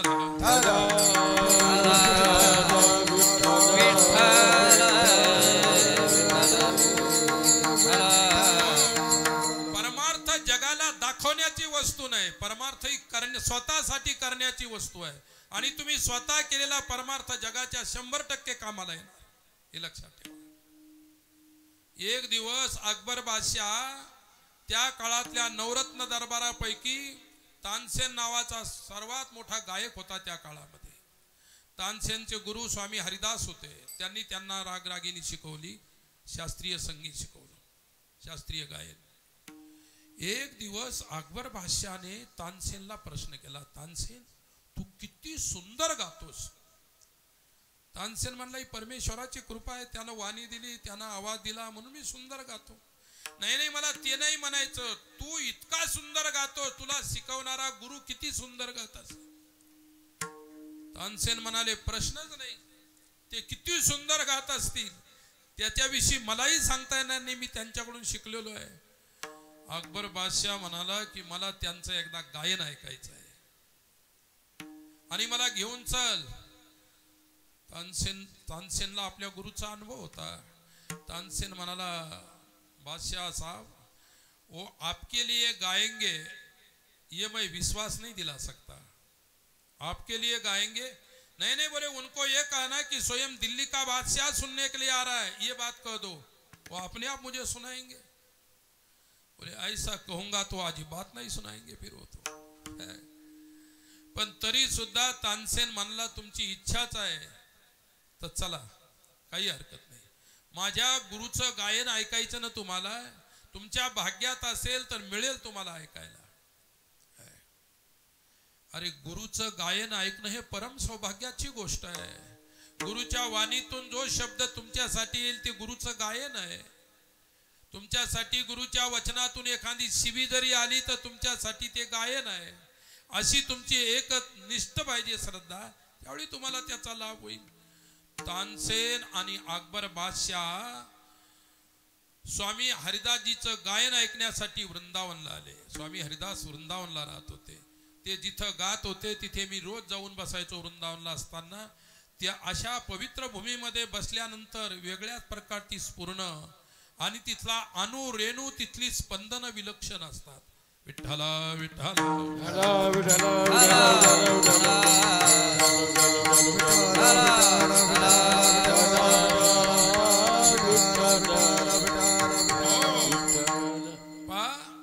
तुम्हाला जर तिथली स्पंदन घ्यायची असेल तर साधू संतांची समाधी जिथे असते, समाधी जवळ जाऊन बसा शांत. ईश्वराच्या मूर्तीजवळ जाऊन बसले तर तुम्हाला ती स्पंदन मिळतील, परंतु ती सामान्य स्पंदन असतात. सत्पुरुषांच्या समाधी जवळची स्पंदन ही विशेष स्पंदन असतात, त्याला व्हायब्रेशन म्हणतात. विठ्ठला विठ्ठला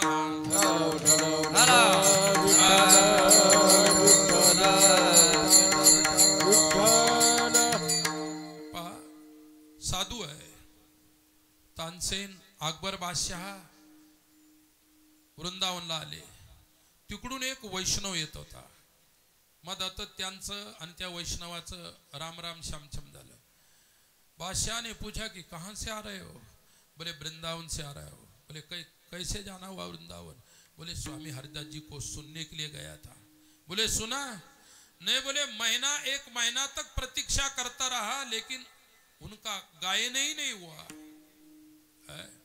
उनका गायन सुनने के लिए गया, महीने भर उन्होंने गाया नहीं. वो कब गाते हैं, कैसा गाते हैं, उनकी मर्जी है. तो बोले 1 महीना से, बोले तुमने सुनने के लिए गया, 1 महीना हो गया तब भी नहीं सुनाया. तानसेन ने कहा, साहब हम लोग तो आज ही जा रहे हैं, पता नहीं कितने दिन लगेंगे. क्या वो तो तुम्हारा हमारा भाग यदि जग जाएगा तो जल्दी भी सुनने को मिल सकता है. ये गेले हुआ. गेल्यानंतर स्वामी हरिदासजींची झोपडी होती एका वृक्षाखाली, छोटीशी झोपडी. हात पाय लाकडासारखे वाळलेले, छोटे छोटे हात पाय, मांडीवरती विणा होती. त्यांच्या विण्याचा तार जरी वाजला, त्या ताराच्या स्वरानं ऐकणाऱ्याला समाधी लागायची. तर गायल्यानंतर काय होत असेल, एवढी तपश्चर्या असते साधूची. विठ्ठला विठ्ठला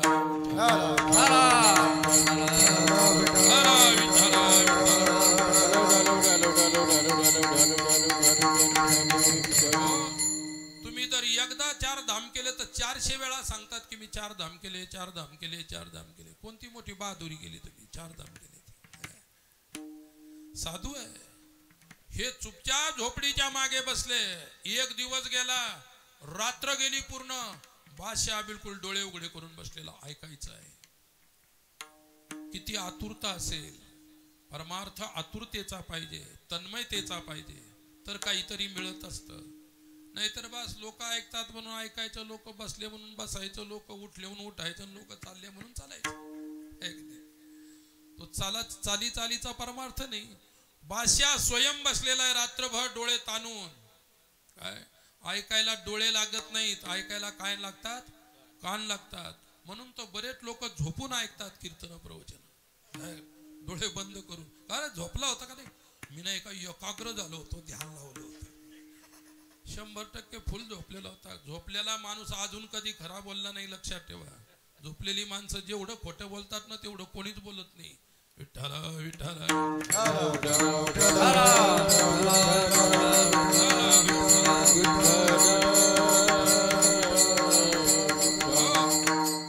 आम्ही काशीला शिकायला होतो आश्रमामध्ये.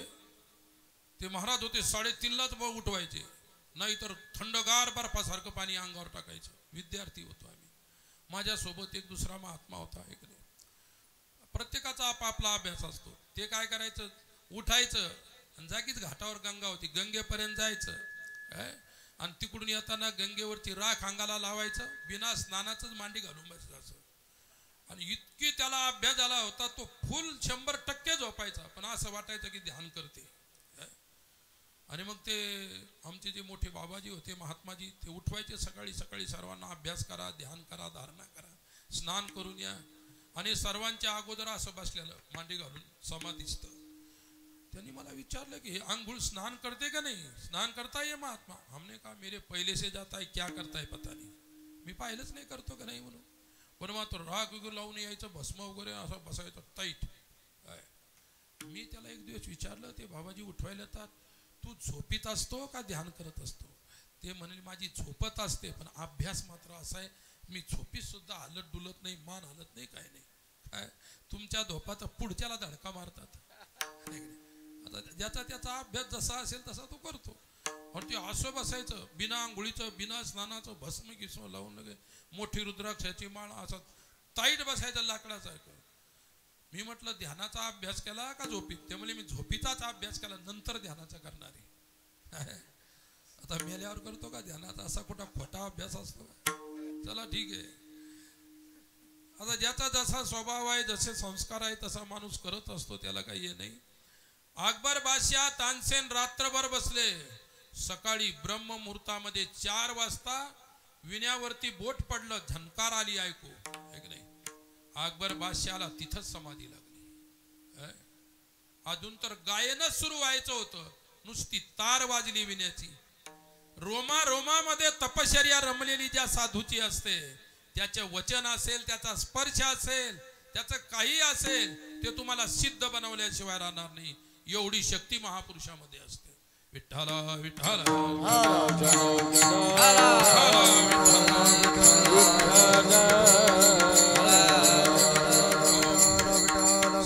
रात्री 4 वाजता बादशाहाला समाधी लागली. 11 वाजले दिवसाचे, तरी समाधीस्थ.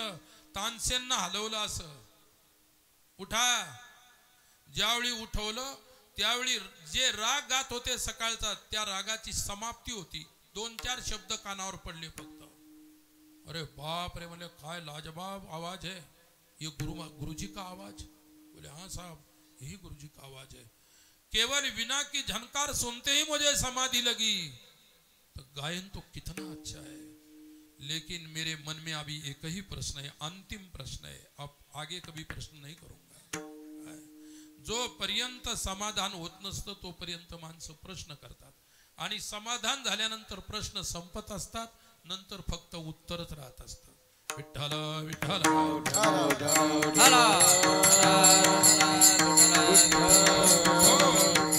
आणि ज्यांच्यामध्ये प्रश्नही नाही, उत्तर ऐकण्याची क्षमता नाही, त्यांना समजायचं बावळट. हे काहीच कामाची नाही. उत्तर नाही, प्रश्न नाही. अर्जुनाची गीता, कृष्णाची अर्जुनाची गीता प्रश्न उत्तर आहे. उपनिषद प्रश्न उत्तर आहे. श्रीमद भागवत प्रश्न उत्तर आहे. पुराण प्रश्न उत्तर आहे. सर्व शास्त्र प्रश्न उत्तर आहे. वेद प्रश्न उत्तर आहे.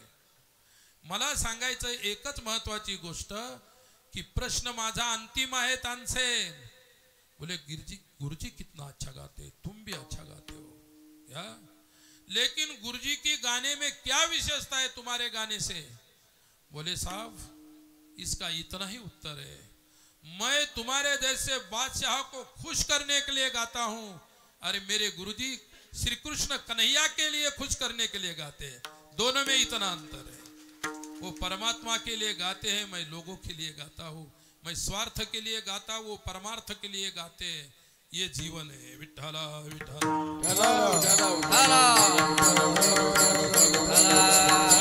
याचाच अर्थ आहे की हरिविन हित मनी नाही, माझ्या हिताचं कारणच माझा परमात्मा आहे आणि म्हणून त्याच्या व्यतिरिक्त विषय माझ्या मनामध्ये नाही, अशी एकनिष्ठ वृत्ती वैष्णवाची असते।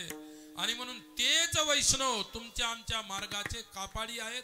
तिसऱ्या चरणी मार्गीचा कापाडी, मार्गीचा कापाडी, धरणी जावडी, धरणी जावडी, मार्गीचा कापाडी, मार्गीचा कापडी, मार्गीचा कापडी, धरणी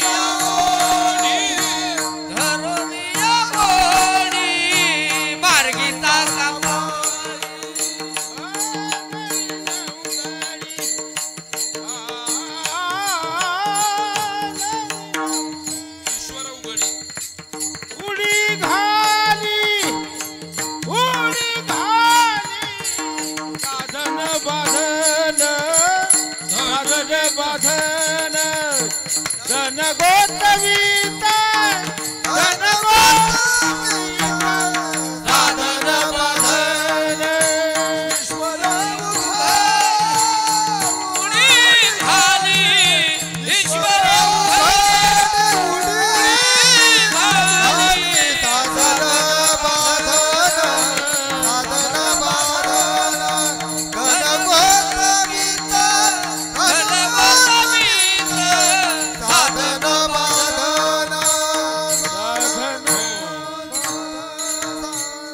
मार्गीचा कापडी धरोनी या ओढी, ईश्वर उघडी उडी घाली।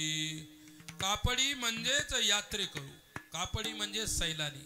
काय अरबी भाषेमध्ये उर्दू मध्ये त्याला सैलानी म्हणतात, मराठीमध्ये त्याला यात्रेकरू म्हणतात।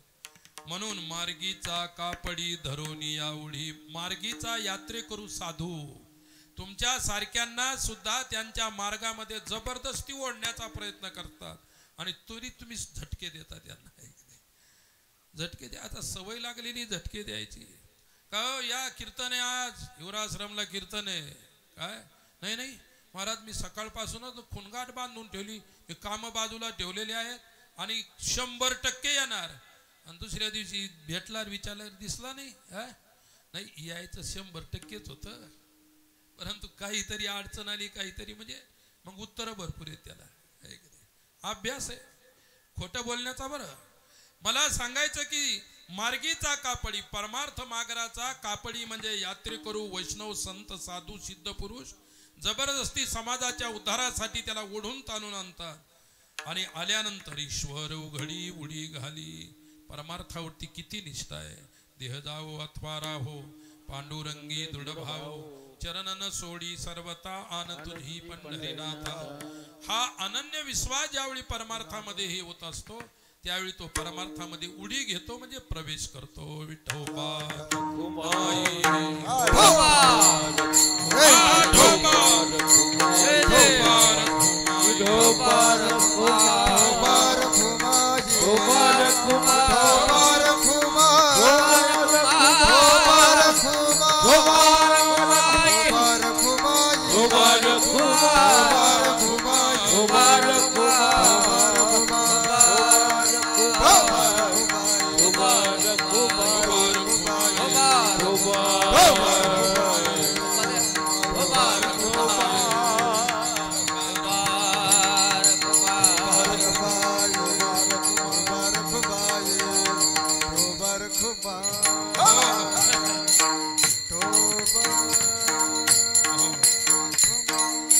ज्ञानदेवा सिद्धी साधन सपूर, कलेवर कापूर मुराले से। ज्ञानेश्वर माऊली शेवटी म्हणतात ज्ञानदेवा सिद्धी साधन सपूर, पुष्कळ साधनेच्या द्वारे साध्य त्याला मला प्राप्त झालं म्हणतात। आणि माझं कलेवर म्हणजे शरीर 3 प्रकारचे आहे, स्थूल, सूक्ष्म आणि कारण. तिन्ही प्रकारच्या शरीरांचा लय माझ्या स्वरूपात झाला. कलेवर कापूर मुरालेसे, कापुराच्या वाती उजळल्या ज्योती, ठाईच समाप्ती. ठाई म्हणजे अधिष्ठानामध्ये अध्ययाची विलय किंवा अधिष्ठानामध्ये अध्ययाची निवृत्ती होत असते. म्हणून प्रपंचाची निवृत्ती सुद्धा परमात्म तत्वामध्येच होत असते. हा साधनेचा परिपाक आहे, सिद्धी म्हणजे मोक्ष प्राप्तीचा. आणि प्रत्येक संतांनी समाजाला हा दृष्टिकोन ज्ञानाचा द्यावा, विचाराचा द्यावा. विचारच प्रधान आहे. एवढाच अभंगाचा सार आहे. शेवटी 2 शब्द, नंतर सेवेला भगवत चरणी समर्पण. विठाला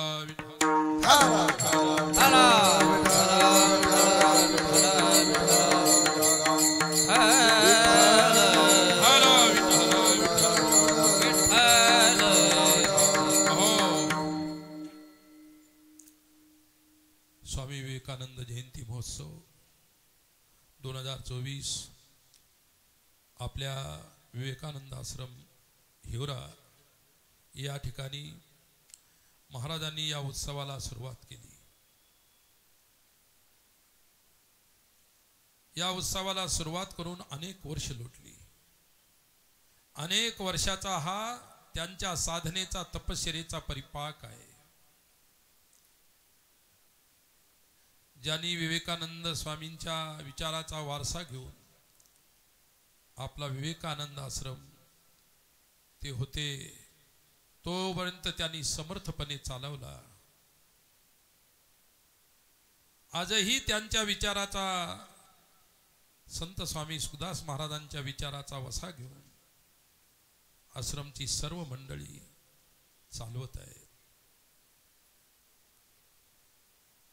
विवेकानंद आश्रमचे अध्यक्ष आदरणीय आमचे मालपानी सर असतील, अशोक भाऊ असतील, त्यांचे सर्व सहकारी मंडळी असतील.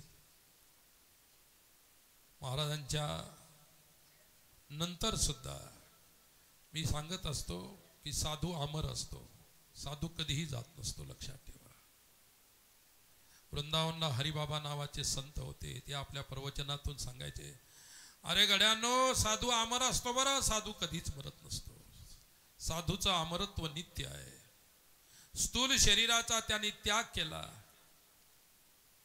साधूचं सूक्ष्म शरीर राहिलेलं नसतं. साधूचं शरीर ज्ञान स्वरूपामध्ये विलीन झालेलं असतं. म्हणून माऊली म्हणतात, ते चालते ज्ञानाचे बिंब, तयांचे अवयव ते सुखाचे कोंब, मानुसपण हे भांब लौकिक भाग. ते चालते बोलते ज्ञान, कल्पतरू ज्ञान वृक्ष. आजही महाराज अमरत्वाच्या रूपानं, आत्मरूपानं आजही आपल्यामध्ये आहे. शरीराच्या रूपानं जरी नसतील, आशीर्वादाच्या रूपानं या संस्थेच्या सदैव पाठीमागे, भक्तांच्या पाठीमागे, तुमच्या आमच्या सर्वांच्या पाठीमागे आशीर्वादाच्या रूपानं महाराज उभे आहेत. आणि भक्तांना त्यांच्या आशीर्वादाचीच अपेक्षा आहे, लक्षात ठेवा. महाराजांचं आयुष्य कोणतीही संस्था चालवायची, आश्रम चालवायचा, काही चालवायचं, अनेक गोष्टी असतात, संकट असतात, काय काय असतात. सर्वांना त्या ठिकाणी बाजूला ठेवून आपली आत्मस्थिती जे बिघडू देत नाहीत त्यांना साधू म्हणतात. आणि अशा प्रकारचे संत, अशा प्रकारचे महात्मा सुखदास महाराज होते. जायच्या अगोदर माझी आणि त्यांची शेवटची भेट झाली.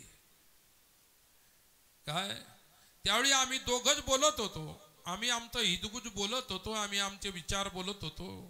ते आपले विचार सांगत होते, मी आपला विचार सांगत होतो. दोन्हीच्या विचाराचं आलिंगन होत होतं.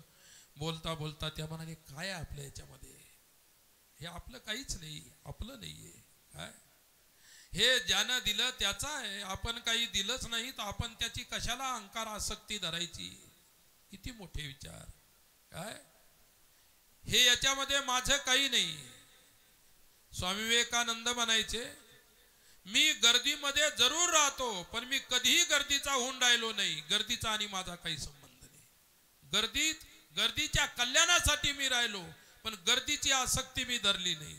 महाराज म्हणाले हे सर्व दिसताय जे झालेलं आहे हे मी काहीच केलं नाही आणि मला काय गरज पडली काही करायची.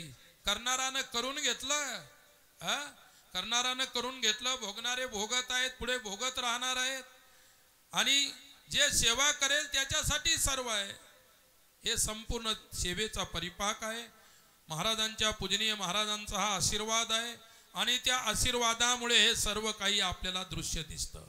ही बाग एवढी माझ्या समोर फुललेली आहे, हा त्यांचा आशीर्वाद फुललेला आहे आणि त्यांचा आशीर्वाद साक्षी आहे. तुम्हा सर्वांना मला पाहत आहे, मी कसा कीर्तन करतो मलाही पाहत आहे. माझं आणि त्यांचं खूप अंतरंग प्रेम राहिलेलं आहे. काय खूप अंतरंग प्रेम. ज्या ज्या वेळी माझी आणि त्यांची भेट व्हायची ते आपल्या हृदयात माझ्या समोर ओकायचे, माझ्या समोर टाकायचे आणि नेहमी म्हणायचे आपलं काय आहे, काय आपलं काय नाही, आपण नुसतं साक्षी होऊन पाहायचं. काय अरे साक्षी होऊन पाहणं हे सर्वात मोठं सौभाग्य आहे. ही साधुता आहे आणि त्यांनी आयुष्यभर ती साधुता जपली. त्यांनी काही माझ्यासारखे कीर्तन प्रवचन सप्ताह नाही गाजवले, परंतु त्यांच्या मनामध्ये त्यांच्या विचारामध्ये जे काही होतं ते हे सर्वस्व त्यांचा परिपाक प्रत्ययाला येत आहे. ही सर्वात मोठी गोष्ट आहे आणि म्हणून त्यांनी विचार आपल्या जीवनामध्ये राबवले आणि जे विचार राबवले ते अनुभवातून जगाला देण्याचा प्रयत्न केला. अनुभवे आले अंगात या जगा देत सो, या सर्व जगाला त्यांनी दिलं. अगोदरही दिलं, शरीर असेपर्यंत, शरीर गेल्यानंतरही देत आहेत आणि जोपर्यंत तुम्ही आम्ही असाल तोपर्यंत देत राहतील. साधू सारखा उदार जगामध्ये अजूनही कोणी झाला नाही, म्हणून साधूचा ऐश्वर्य औदार्य ईश्वरापेक्षाही मोठा आहे. आणि हा प्रत्यय आदरणीय संत स्वामी सुखदासजी महाराजांच्या जीवनात मलाही पाहायला मिळाला, अनुभवायला मिळाला आणि म्हणून त्यांनी जे दिलं त्याचा अनुभव घेत राहा एवढी तुमच्या सर्वांच्याकडे माझी प्रार्थना आहे. आणि आज आपल्या विवेकानंद आश्रमाच्या उत्सवाची सांगता आहे. सांगतेच्या दिवशी महाप्रसाद होत असतो. सर्वांना बसून पंक्तीबद्ध बसून प्रसाद वाटला जातो. इथं आल्यानंतर महाराजांचे सेवक दुधे साहेब भेटले, अशोक भाऊ भेटले, सर्व मंडळी भेटल्यानंतर सर्वांनी सांगितलं बाबाजी प्रसाद अतिशय आनंदात पार पडला. अनेक लोकांनी गर्दी करून आजचा प्रसाद घेतला. काय सदैव त्यांचा प्रसाद तुम्हा समाजाला व सर्वांना मिळत राहो ही शेवटी त्या पांडुरंगाच्या चरणी प्रार्थना करतो. पुनश्च एकदा स्वामी विवेकानंद आणि त्यांच्या विचाराचं स्मरण करतो. आदरणीय वंदनीय संत श्री सुखदासजी महाराज यांनाही स्मरण करतो, माझ्या हृदयातून स्मरण करतो आणि झालेली सेवा त्यांच्या स्मरणातून, स्वामी विवेकानंदांच्या स्मरणातून माझ्या पांडुरंगाच्या चरणी समर्पित करत असताना मला एवढं सांगायचं की 22 जानेवारीला राम जन्मभूमी अयोध्या येथे रामललाची स्थापना झाली. त्या रामललाच्या स्थापनेमध्ये मला सुद्धा आमंत्रण होतं. आपल्या जिल्ह्यामधून मी होतो, हरिभक्तपरायण प्रकाश महाराज होते, बाकी काही संत होते. तर तो एक आनंदाचा अनुभव, आनंदाचा क्षण, जीवनाचा एक इतिहासात कुठेतरी एक क्षण आनंदाचा सदैव स्मृतीमध्ये तेवत राहील. उत्सव अनुभवला. रामललाची स्थापना झाल्यानंतर जवळून दर्शन घ्यायला मिळालं आणि आपल्या परिसराचा प्रतिनिधी म्हणून तुमच्या सर्वांचा मलाही रामानेच बोलवलं म्हणायला काही हरकत नाही. आणि म्हणून मी येताना अयोध्येतून जो रामललाचा प्रसाद आणलेला आहे तो प्रसाद वचनातून तुमच्या सर्वांच्या मुखामध्ये, तुमच्या सर्वांच्या कानामध्ये 2 घंटे ओतण्याचा प्रयत्न केला. आणि म्हणून अयोध्येचे अनंत अनुभव आहेत, मला सांगायला वेळ नाही, कारण मला 8 ते 10 कीर्तन करायचं होतं आणि 10ला जायचं होतं. परंतु इथला कार्यक्रम आहे, कार्यक्रमाच्या काही गोष्टी असतात, उशीर होतच असतो. अर्धा घंटा थोडा उशीर झाला, काही हरकत नाही आणि मला काही त्याच्यामध्ये दुःख नाही, आनंद आहे असतो.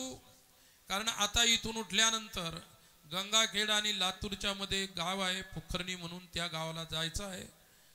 आता मध्यंतरी कुठेतरी थोडीशी विश्रांती होईल. विश्रांती सकाळी 6ला उठून तिथं पोहोचायचं आहे 11 ते 1 वाजेपर्यंत कार्यक्रम आहे. काय जसं हनुमंतरायाला विचारलं, हनुमंतराया सतत उभेच राहता, इतकी सेवा करता, कधी झोप घेता का नाही? काय हनुमंतरायानं उत्तर दिलं, झोप काय म्हणतोस त्या ठिकाणी? राम काज किए बिना मोही कहा विश्राम. राम कार्य करत असताना विश्रांती घ्यायची नाही. तसं मला सुद्धा परमेश्वरानं समाजाची सेवा दिली. मी विश्रांतीला एवढं महत्त्व देत नाही, पण तुमच्या सेवेला माझ्या जीवनामध्ये मोठं महत्त्व आहे. तीच परमेश्वराने सतत करून घेत राहावी ही आशा परमेश्वराच्या चरणी करतो. आणि पुनश्च एकदा वंदनीय आदरणीय संत सुखदासजी महाराजांचं स्मरण करतो. झालेली सेवा पांडुरंगाच्या चरणी समर्पित. ज्ञानेश्वर ज्ञानेश्वर माऊली